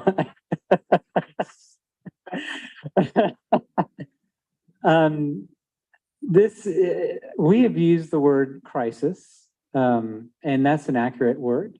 This has been a crisis in our community for multiple years, and it is a crisis across Western North Carolina, the country, and the world. So when we talk about housing issues, it is not just about us, it's about everyone. And we're talking about people who work in our communities. We're talking about teachers who can't afford to live here, policemen, people who work in the store down the street. They can't live here. They can't live here because our housing prices have gone out of the roof. They can't live here because they're commuting in to work and leaving the county. They don't pay taxes here because they can't afford to live here. It costs $600,000 to buy an average price in this county. You need to make at minimum $122,000 a year to afford that. How many people know people who make that much money every year? So when we say it is a problem, it's a problem. We have very few developable land sites in Brevard. We have identified those properties as much as we can. We have this land use plan in place. We have zoning to try to help with these developments. We all need to chip in together. I'm getting the time out to solve this problem. As I touched on this a little bit in my comments earlier, the city has taken this on as our #1 priority at this time. And we now have city council and mayor and staff who is dedicated to solving this issue. Solving is not the right word, but we are intent on seeing some resolution to this. The DFI, which I referenced earlier, just did the most recent study on the housing situation in our community. And the word that I used is it's dire. It's not a crisis, it's dire. And the people that live here that are the backbone of our community, who do the work to make this place run, that we all know these people. We interact with them every day in our lives, whether it's at the grocery store, whether it's the teachers that teach the kids that you live with. those are the people that need this housing, and the city has made a commitment to work on that, and that's what I would like to continue to do, so. I would really love to come to a solution with multiple entities to come up with this. When I was on city council previously, the county came to city council. They were asking to have some taps and some things for workforce housing. It was definitely school related, but at that time, we really needed to get in front of it, and we didn't. And we really need to revisit those conversations and figure out ways we can partner with the county, the city, communities, and really come up with some different ways to look at housing issues. Because I was in Bavard High School. I took carpentry class. We built houses for our community. They were sold to teachers. They were like, it was a really great program. Obviously, the housing crash kind of killed that program, which was an unfortunate, but ways we can work with Blue Ridge Community College, Bavard High School, those types of, and find builders that want to build this stuff and work on land opportunities for them, and to just look at different opportunities and funding for pieces of property. And of course, we're going to have to increase density because we only have X amount of land within our city limits. So I really want to dive into this and get deep. Thank you. Okay, my turn. We talked about, or actually it's been brought up, the idea of capacity as far as land is concerned. Do you like Brevard small town look? Guess what? It's because there's only so much land. Now, are you going to build a bunch of high rises? Do you have Brevard small town look? No, you don't. Can we get more land working toward housing with the county? Sure, we could. Basically, my take on this is this. We have jobs we need to bring in that pay better money. We need housing. But if we do knee-jerk responses on the housing, you're going to have things built, kind of like what's over on Hendersonville Road, Old Hendersonville Road. You're going to have things built that you're not going to like the way it looks. And quite frankly, I've already had people say, I don't want to live there. Now, what we need to do is get the jobs in here. What we need to do is plan out, and as they were saying with the idea of having other organizations, I mentioned the millionaire philanthropists. They are willing to put money in place to where we can start building single family as well as duplex or even a quadplex if need be, to where they are going to rent to own these things. And it's going to look good to where it doesn't take away from our small town look. We have to plan things out, grow, doing it the right way at the right time for the right reason. We miss any of those three, we'll have something ugly to look at for a good portion of our life. Thank you.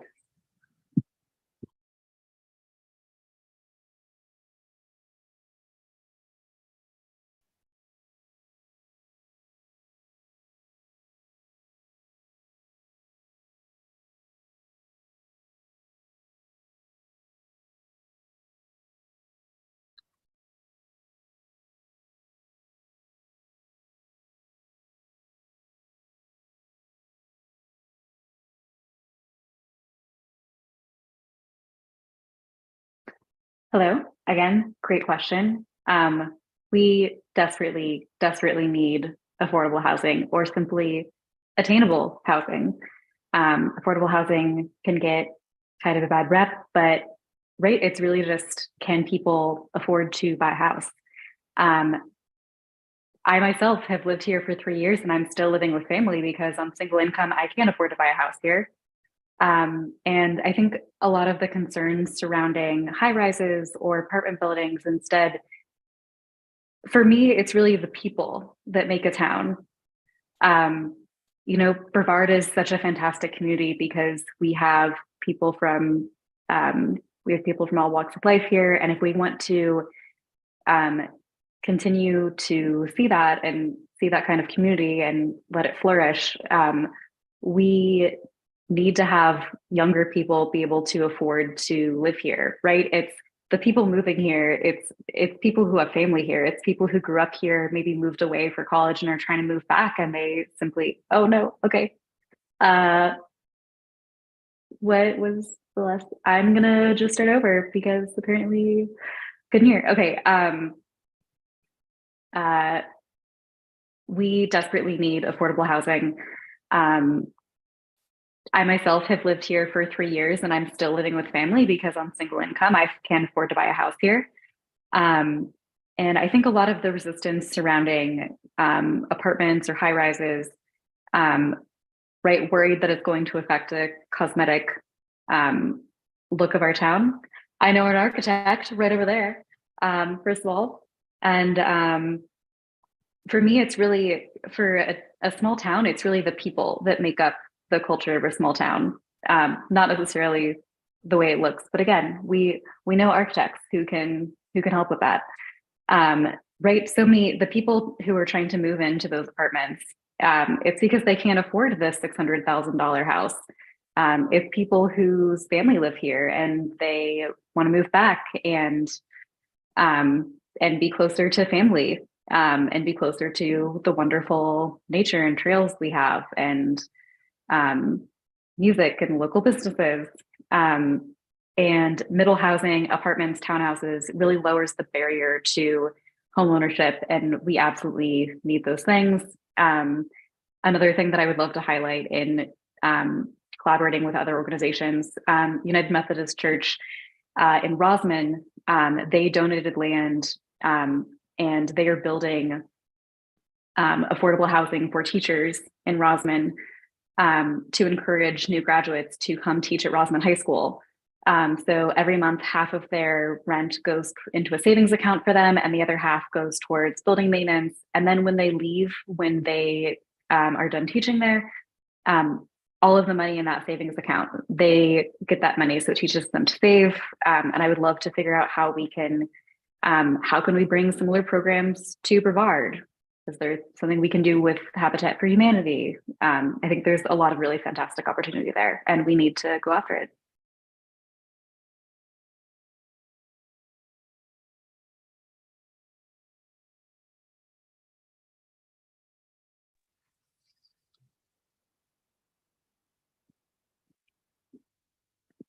Okay, thank you all for that question. And thank you for the responses. This particular question is actually directed to Mr. Daniel. I understand that you are a sitting council member running for a third term. Recently, you voted for social districts. Did you also vote for the new bump outs reducing parking? Since council has stated that this will be good for Brevard, can you explain how less parking limited to 2 hours is beneficial to businesses and patrons?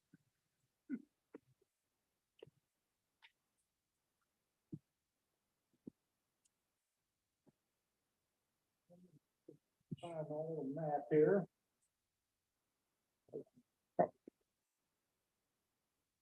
So, how many questions was that? It was basically one question, and it's explain how the bump outs creating it. About parking, okay. Yes.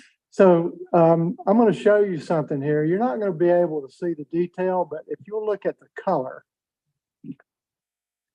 this is how much parking, the yellow is how much parking there is downtown Brevard. That's a lot of parking. It's often been said, and I'll repeat, this is not something that originated with me, that Brevard doesn't have a parking problem. We have a walking problem. That's one of the things that's been said. The other thing that's been said is if you can see that there is quite a bit of parking in Brevard, what we probably need to do and have a problem is signage to direct people to that parking so that you know where that parking is. So The bump outs are actually, and the downtown master plan is intended to make Brevard a more pedestrian and more comfortable place for folks to be.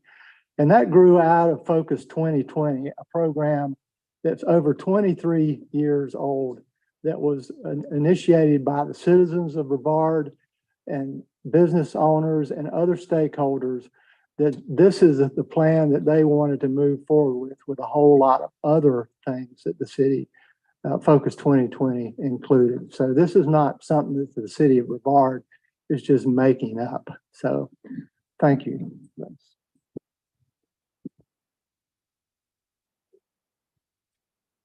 Okay, I have a question. It says, what are the top 3 challenges you see in the city in the next 4 years? And just raise your hand if you want to answer the question. Not everybody has to answer the question.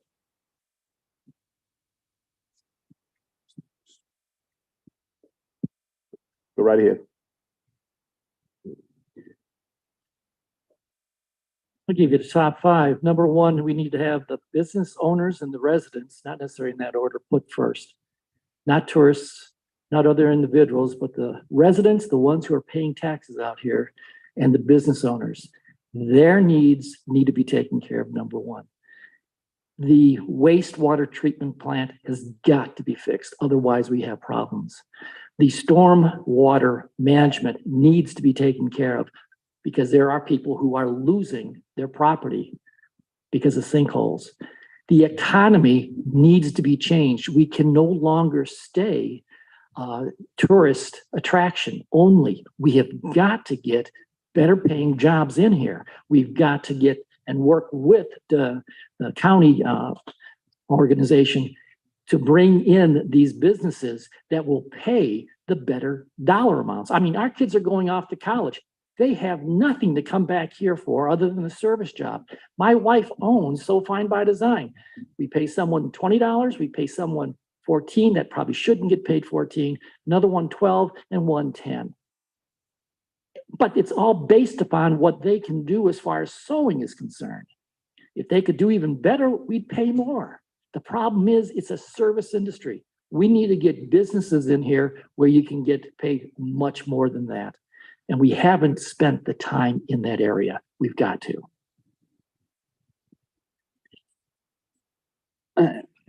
It's impossible to put a hierarchy on the issues before us because they're so interrelated. We have housing issues, we have infrastructure issues, and we do need business growth. None of these will succeed unless all 3 succeed. If we can't get people into affordable housing in our community, we won't have a workforce to support business. If we don't have a good infrastructure, we don't have a workforce, we don't have infrastructure to support business or housing. We need to develop all these together. We're very lucky right now because we have a very proactive city government, and we've seen a lot of federal and state funding come up in the past 3 years that we can really capitalize on. Our city staff is amazing. They get excited about finding these funding streams that we are desperate for because we cannot pay $65 million for a sewage treatment plant. We cannot do that on our own.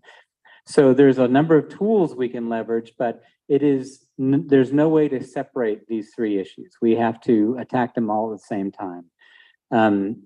We have a lot of economic engines we can develop in the county. Acoustic Trail, to me, the downtown master plan is called a beautification plan. It's an engine. It brings people into our downtown core. So we need to kind of rethink about what these tools are.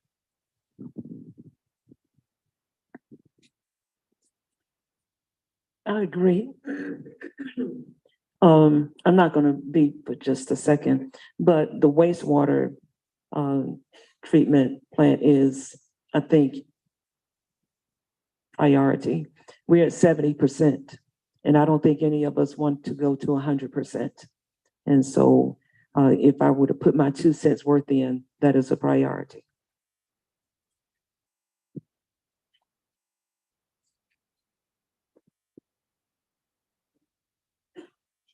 Okay. Yeah, we've got a little system going. She'll raise her hand when she wants to answer a question. Okay. Should the city lead in racial and gender diversity in its hiring practices? Anyone want to answer?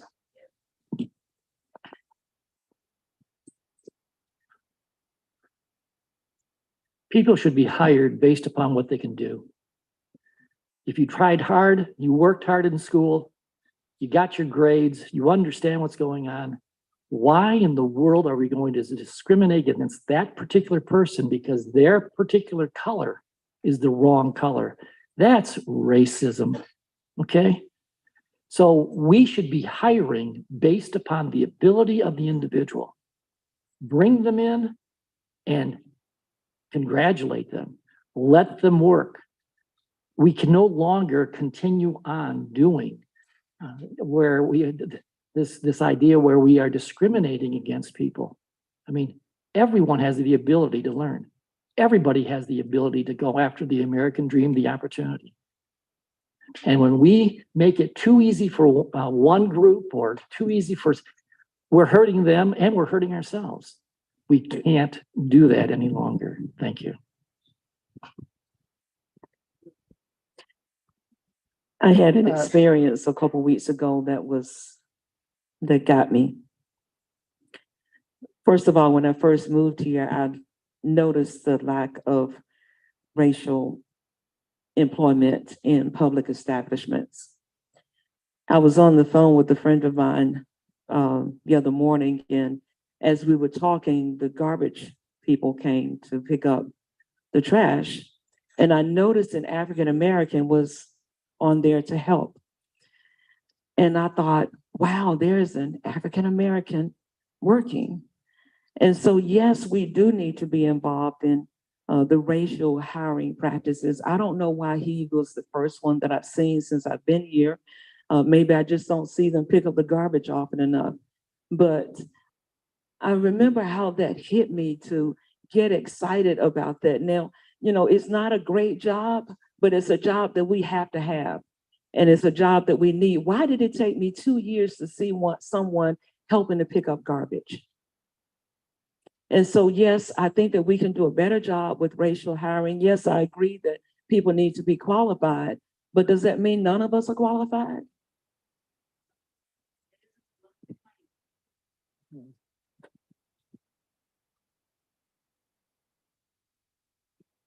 I think Pamela said it well. Thank you.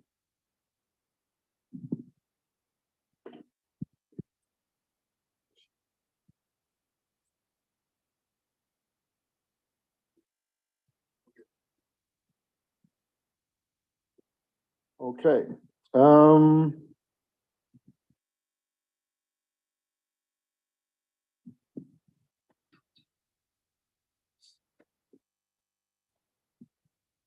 In an unusually divisive time across our nation and within our community, what would you do?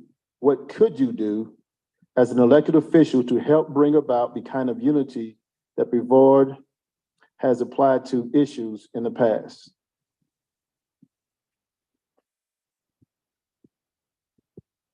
Relationships is the number one thing we should be looking at.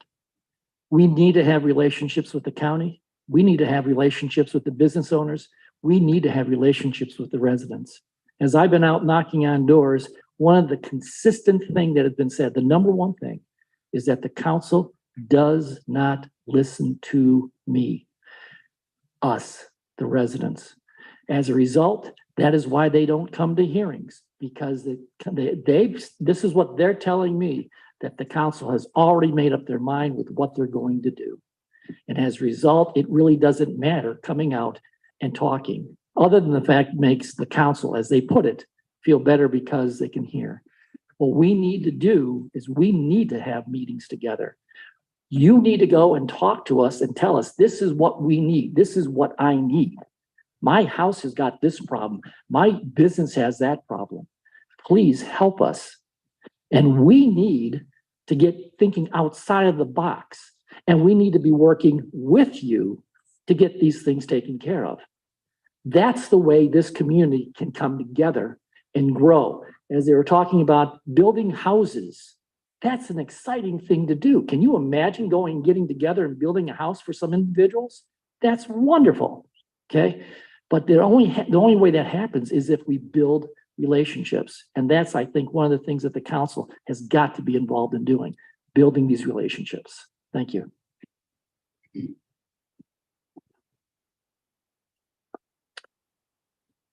I agree. I think we need to get out and actually create more opportunities and think about how we're communicating with people. People are communicating in all different ways and manners. And I think a lot of it is lost. I know the city is working extra hard at getting the communication out in multiple different ways. But I personally have found, like, meeting in smaller groups, having get-togethers and meeting with the people and actually having conversations with, like having community-wide picnics, things of that nature that lowers the temperature than coming to a room and actually having to speak before council. That's hard. It's intimidating. I'm intimidated. I'm intimidated right now. So if we can lower that temperature and actually have a one-on-one conversation, and we can actually, and then they can come forward and Gary and I can sit down and have a conversation. That's how I've known Gary for years, but we have those conversations because we have that personal connection from, community get-togethers. And that's really kind of the touch I want our community and our council to have. And that is the way I see us moving forward with a better communication.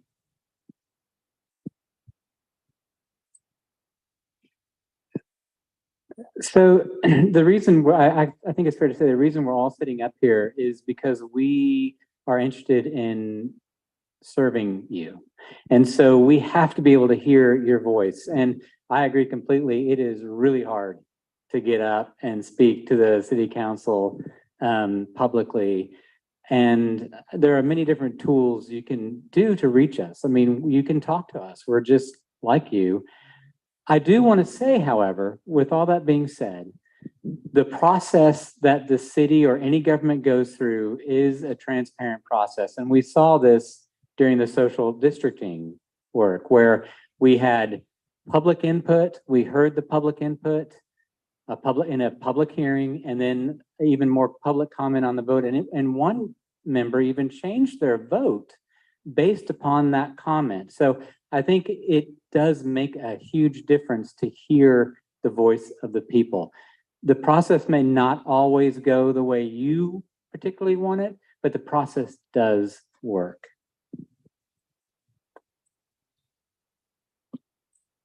That is so bad. Aaron Baker talked about a publicized event called Take Back Brevard. And in his comment, he said, take back from who and give it to whom. And so the first part of the question was divisive time in our nation. In order to combat that, we have to be united and make this a united time in our city. And perhaps we can be the beacon of light for unity.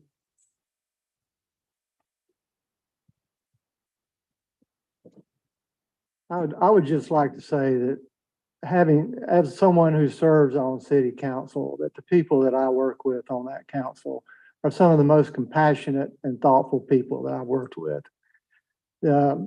If anyone has any concerns about that, all they have to do is, as has been said, talk to people. We also have committees, several committees that are a smaller forum that folks can come to and address. I think the one that I really think of first is the Rosenwald Community Advisory Board. It's, Randy's on that, Victor, Edith. I'm not sure who else is here that's on that committee, but it's something that's open to, Susan's on it. It's open to folks to come and talk to people who care about what they have to say. And you can't do much more than offer that. If folks don't wish to take advantage of that, then, we can't address that. That's another issue. But I think it is an open and transparent process, and that would be my response. Ms. Hanley will be speaking on this.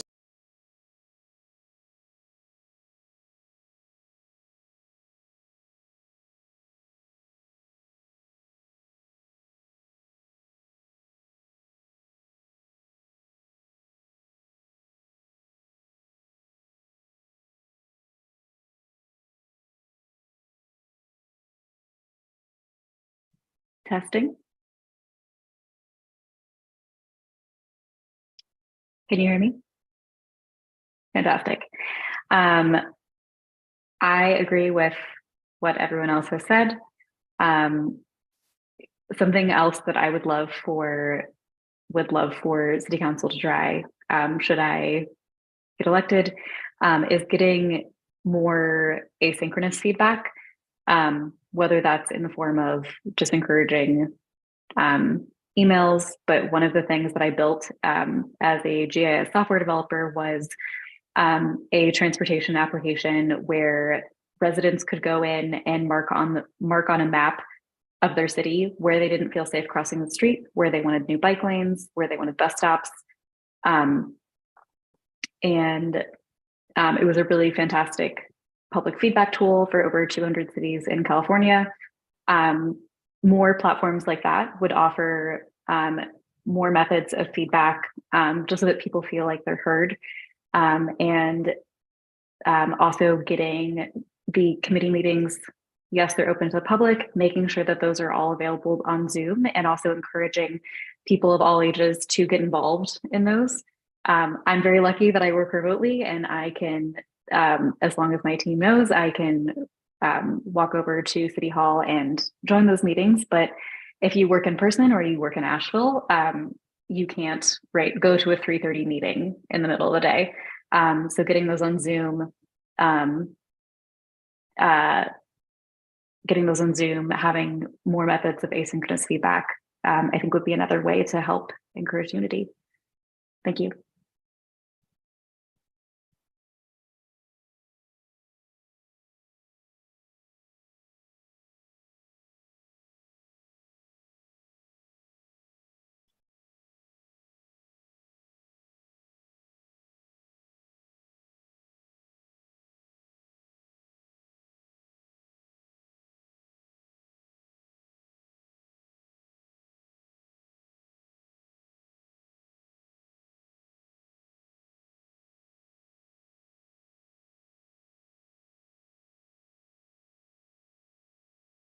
Okay. The question is, are there ways that meeting the wants of the people might help pay for the needs of people? And how do you plan on making sure you hear the people? Fantastic question. I think here's potentially another opportunity, encouraging things like outdoor gear manufacturers would be a really great job engine, brings more people to Brevard, creates prosperity in the area, and adjusting some zoning laws for that, as simple as just allowing, okay, there can be business conducted in this area, and making sure you hear the people. Again, what I said earlier about asynchronous feedback, technology is a fantastic tool, and through Zoom, through emails, through we can have anonymous form submissions on feedback. Just really making sure that everyone takes, that council members take time to review those things. I think our existing council has done a fantastic job. I know I've emailed a lot of them, and they always respond, and I really appreciate that. And I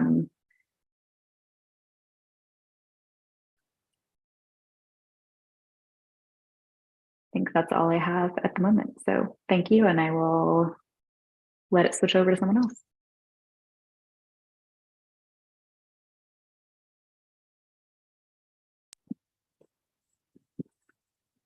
Pretty open.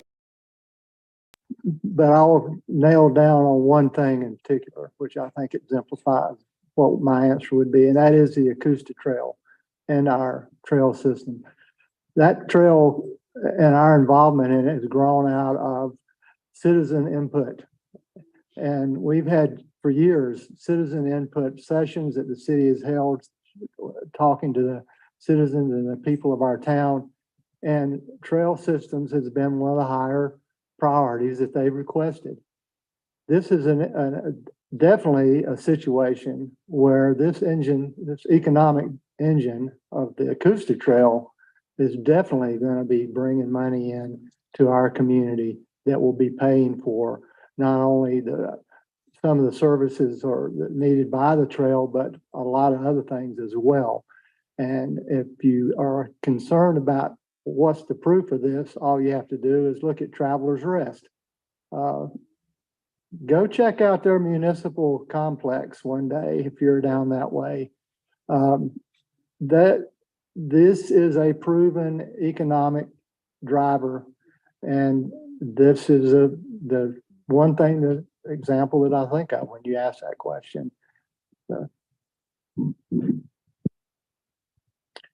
So when this question gets asked, I personally just think about my personal business, because my business, I owned a bicycle shop. I started in downtown Brevard across from the hardware store. Mayor at our time, Jimmy, love him to death. Wouldn't even give me a line of credit to open up. I couldn't even walk over there and get 3 bolts and pay for them at the end of the month. So I started out as a one-person show, and then we ended up moving down to Pisgah Forest. And all this is based upon trails and wants. Nobody needs a bicycle in Brevard. It is completely a recreational device within our community, except for the nights, which they mow a bunch of yards. So Russell and Nancy are amazing folks, and they service our community. But we started out with one person, downtown Brevard, moved to Pisgah Forest, ended up opening a second store in Hendersonville, went from 1 employee to 37 employees, all paying very nice wages. We had multiple decade-long employees that owned houses, raised families. We have one particular employee now, his son is graduating high school, like he is moving forward. And then very fortunate that a major corporation bought it and is giving them all full health care and has 401k planning moving forward. So I fully believe, and the Acoustic Trail is the next step for that.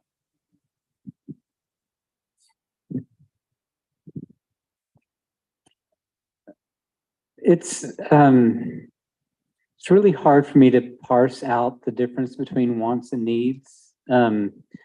We can take a very practical approach and say, yes, I need somewhere to get shelter at night. I need food, but in a community our size, these tend to blur together. That's why we live here, because wants and needs kind of become the same thing. This is a little bit of a hard question to answer because of that. We need to really refocus on community in Brevard, and we've started making a lot of steps in that direction. But there's so much talk about city and county being separate things. There's so much talk about locals and tourists being separate things. We all live in this community. We all have to work together in this community, and we all have to lift each other up so that we can get our wants taken care of. It's not really the role of any one person in this room or any one council. All we can do is try to represent you to move that goal forward.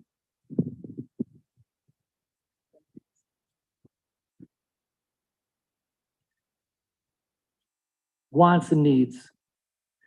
Downtown employers, they need people to come in and buy their products or their services. When we lost the 19 parking places, in fact, as they were going away, I was hearing on the street that we weren't losing 19. It was just going to be a few here or there. And they would probably come back. It would be probably another place to have them. They have no plan of more parking. They want to reduce the parking. This is from a number of individuals that are part of the planning here. The need of the employers is to have people come in and buy their product. I already have one company that has sent me an email saying, Ray, we lost my income, my revenue has already started to fall. I can't afford this. I will not sign another lease agreement. So we already have one employer. Again, maybe he's hyperbolic about this. Who knows? But this is what he wrote to me in an email. We need to look at the needs, not the wants. Remember, if you're a parent and your kids want to go to Disney World, but you have a house payment you got to make, you've got to up your health insurance you've got to pay, and things are rough right now, you pay for those and you take the kids out to the park several times in a row. You don't go down to Disney World. We've got to be grown-ups here and get the needs of this community in place. Thank you.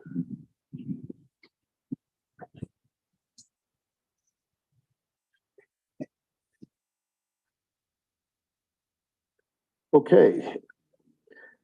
Next question is, what is being done to protect our natural resource, water, from other municipalities?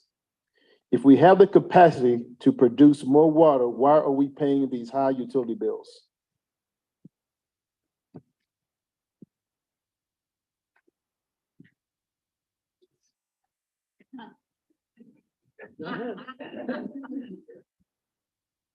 I have, first of all, sorry, but first of all,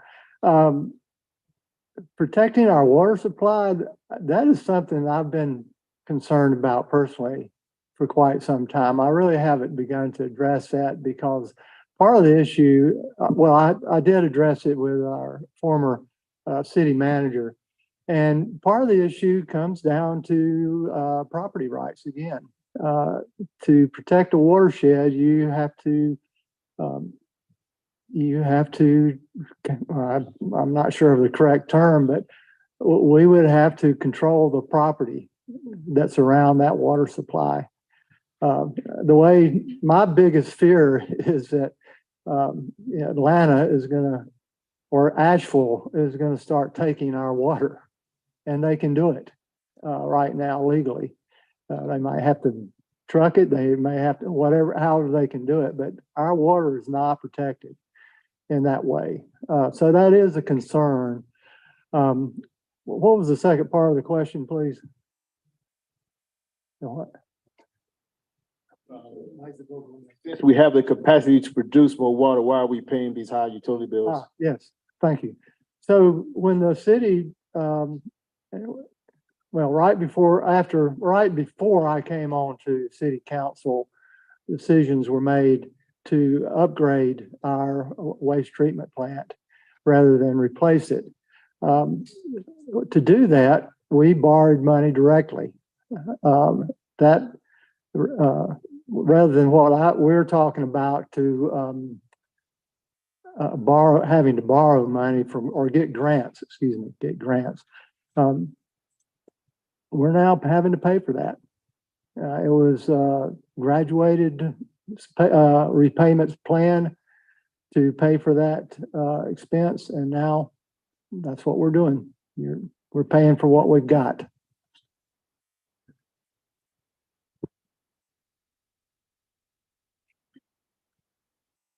I don't want to be negative Nelly here, but we have this problem right now with the increased tax rate on the water, because 10 years ago, as our issues started coming about, the council, the city did not react to it. We should have in place a maintenance program that when we get around 50, 60% capacity, we need to be looking at the idea of repairing or building the plant, not waiting until it's almost 80% right now capacity. We need to be more forward thinking and attacking things sooner. That hasn't happened, and as a result, we're all having to pay for it now.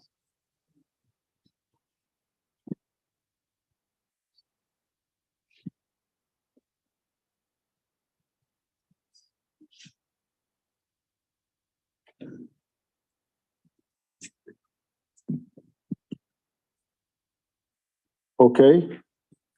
Another questions. Does the city have a plan to protect current renters in the city from rising rents or from having their homes sold?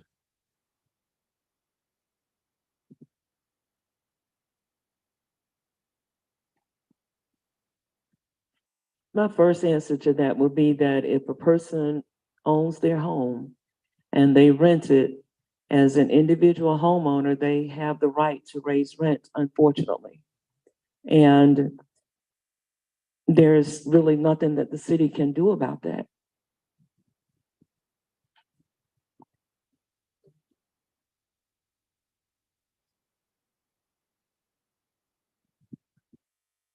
I think I'm right about this, so I'm just going to caveat it by saying I'm not sure, but I believe any kind of rent fixing in North Carolina is illegal. So we cannot, this is a great example of the limited powers of the city and the county government with the state organizational structure we have. So it's really important.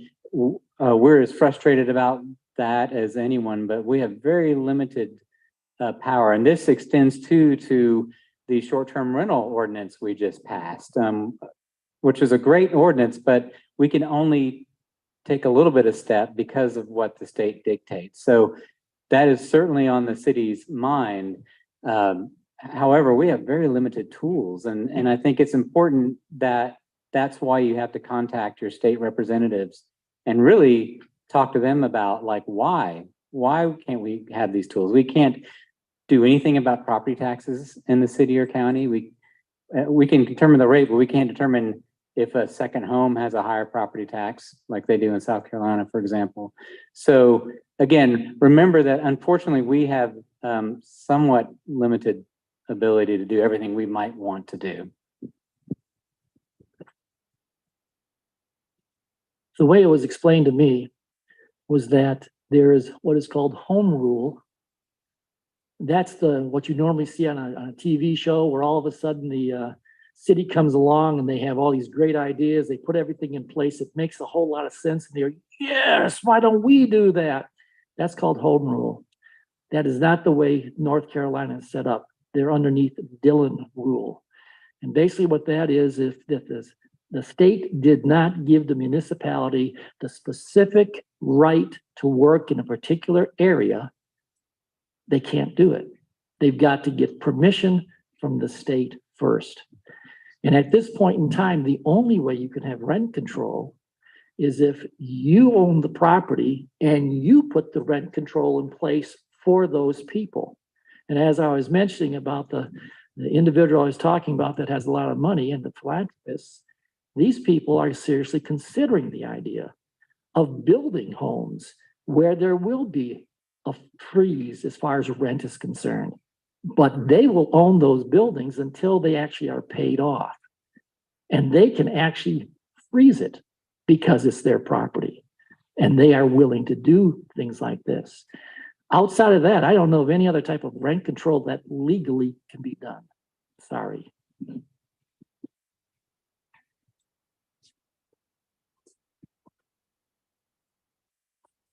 Okay, that happened to be our last question. And so to end it, we're going to have each candidate take a few minutes to put the meat on the bone, to put the metal to the floor, whatever they got to do to impress us into voting them in for city council. So we'll just go in order here, alphabetically, and give your last words.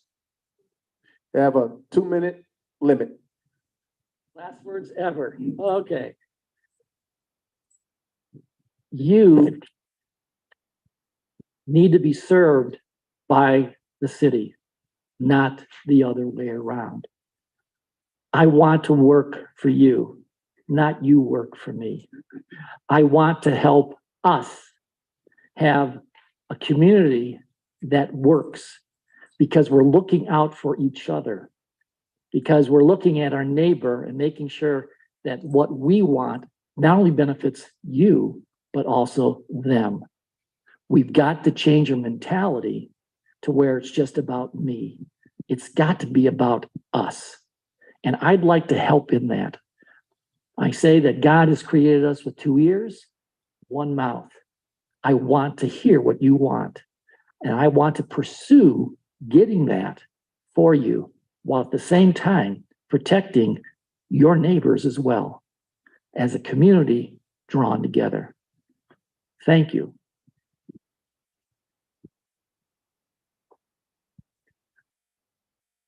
Probably the most gratifying project that I've worked on in the 8 years I've been on city council is this building. I worked on this Mary C. Jenkins Task Force Committee with some very impressive people.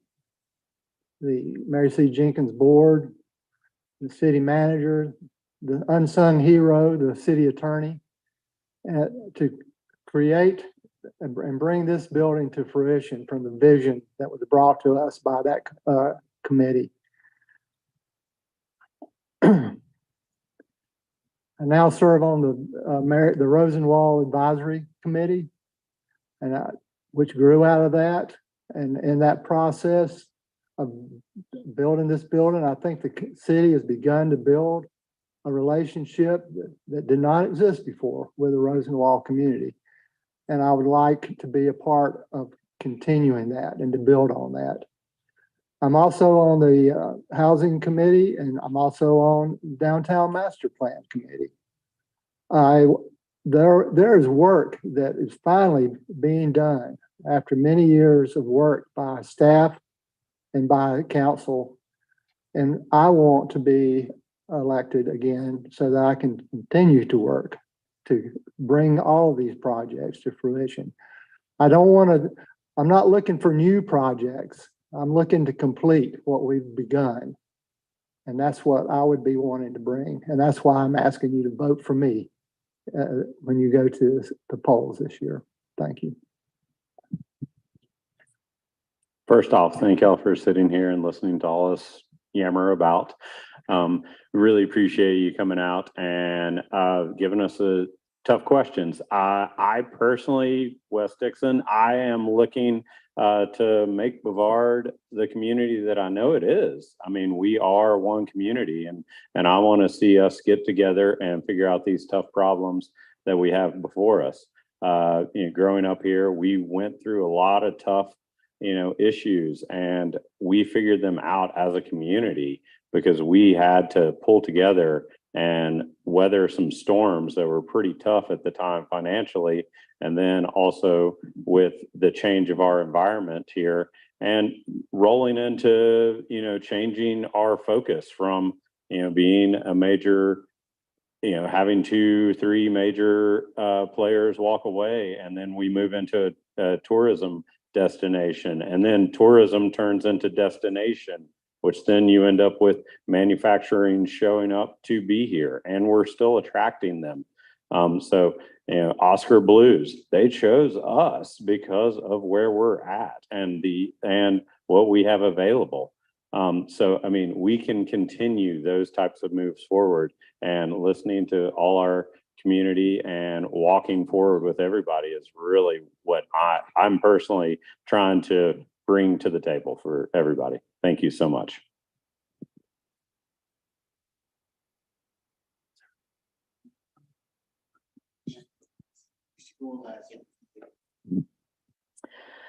There are 6 candidates here from which you have to choose. The fact that you're here tonight means that you take this seriously, and so do I.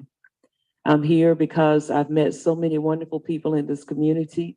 I'm here because I have heard some concerns that need attention, and I feel like that I have a voice that I would want to use on your behalf. I will be your voice on the council. I will be a good listener. That's one thing I learned to do as a chaplain. Housing, the lack of it, of affordable housing or housing that the average earner can afford, is a huge concern for me. Unity in our community, and we can take small steps to do that. I just had a brainstorm. If we had block parties around the city and invited the council to come to those block parties, we could get to know you that way, not just coming to the city council meetings where we don't have, well, yes, where we don't have time to talk to you. And so there are a lot of things that we can do to support our economic development, to support downtown. And when the tourist season is over, that we as residents continue to support our locals. We continue to go and eat downtown. We continue to go and shop downtown so that they won't know the tourism season is over, but they still have the income to support themselves. The homelessness is an issue that is huge for me. And I want to be the voice for organizations who support those agencies that support those shelters, in addition to finding innovative ways to make our homeless community look different and better than it does now. I also want to express my thanks. I forgot to ask you to vote. Please vote for me. Vote for Pamela. And please vote for me, who loves Pamela. I do want to thank everyone for being here. It's hard to express how it's difficult to kind of answer these questions. I'm an introvert, so this is terrifying.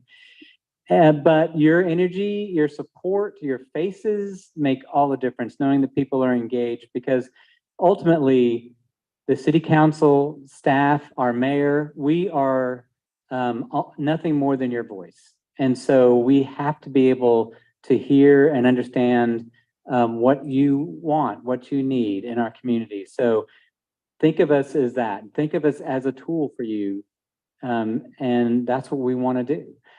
We face a lot of tough problems right now. We also live in a bit of an unprecedented time.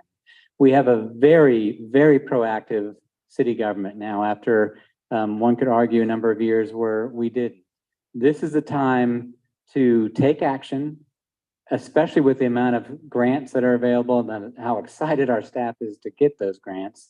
And I know that I have the tool set to really tackle all these issues, because it's what I've done both in volunteer work and professionally as an architect. So I would love to have your vote, but I would encourage everyone to vote. This is typically a low turnout election. It's so important. It's local. It's everything. So please tell all your friends to vote. Hopefully for me, but vote.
Can you hear me?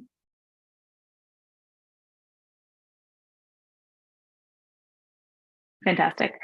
So many of the things that we want to accomplish in the next 4 years, we can only accomplish through partnerships. Partnerships are my wheelhouse. It's what I've done throughout my career.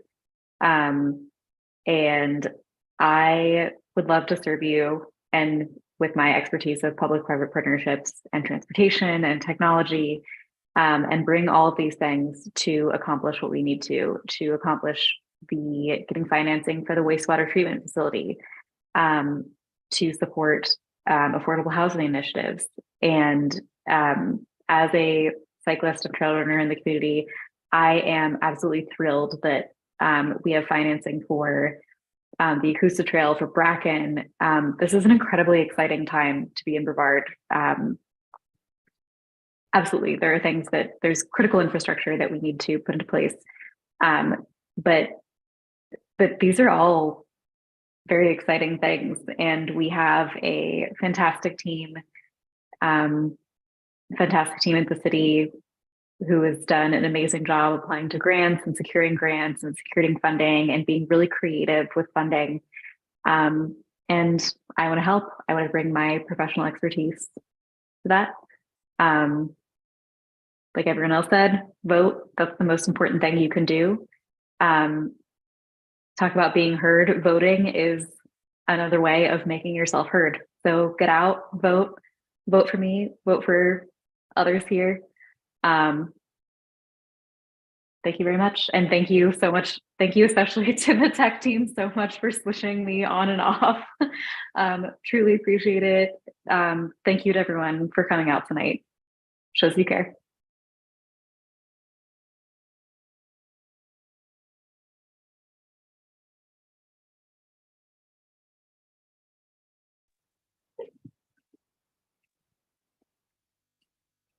Thank you, Randy. I will wrap up very quickly by asking you if you would to once again give these candidates a round of applause, if you would.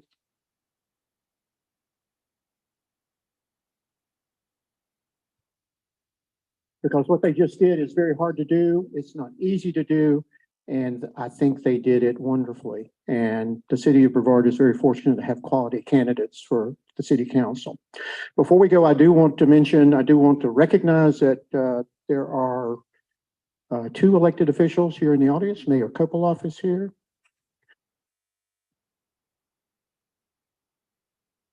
County Commissioner Larry Chapman is here. Thank you both for coming out here tonight. And thanks to everyone who worked so hard to get the technology done, the staff. And the last thing I'll say, and it was touched upon, is the importance of local government, local elections.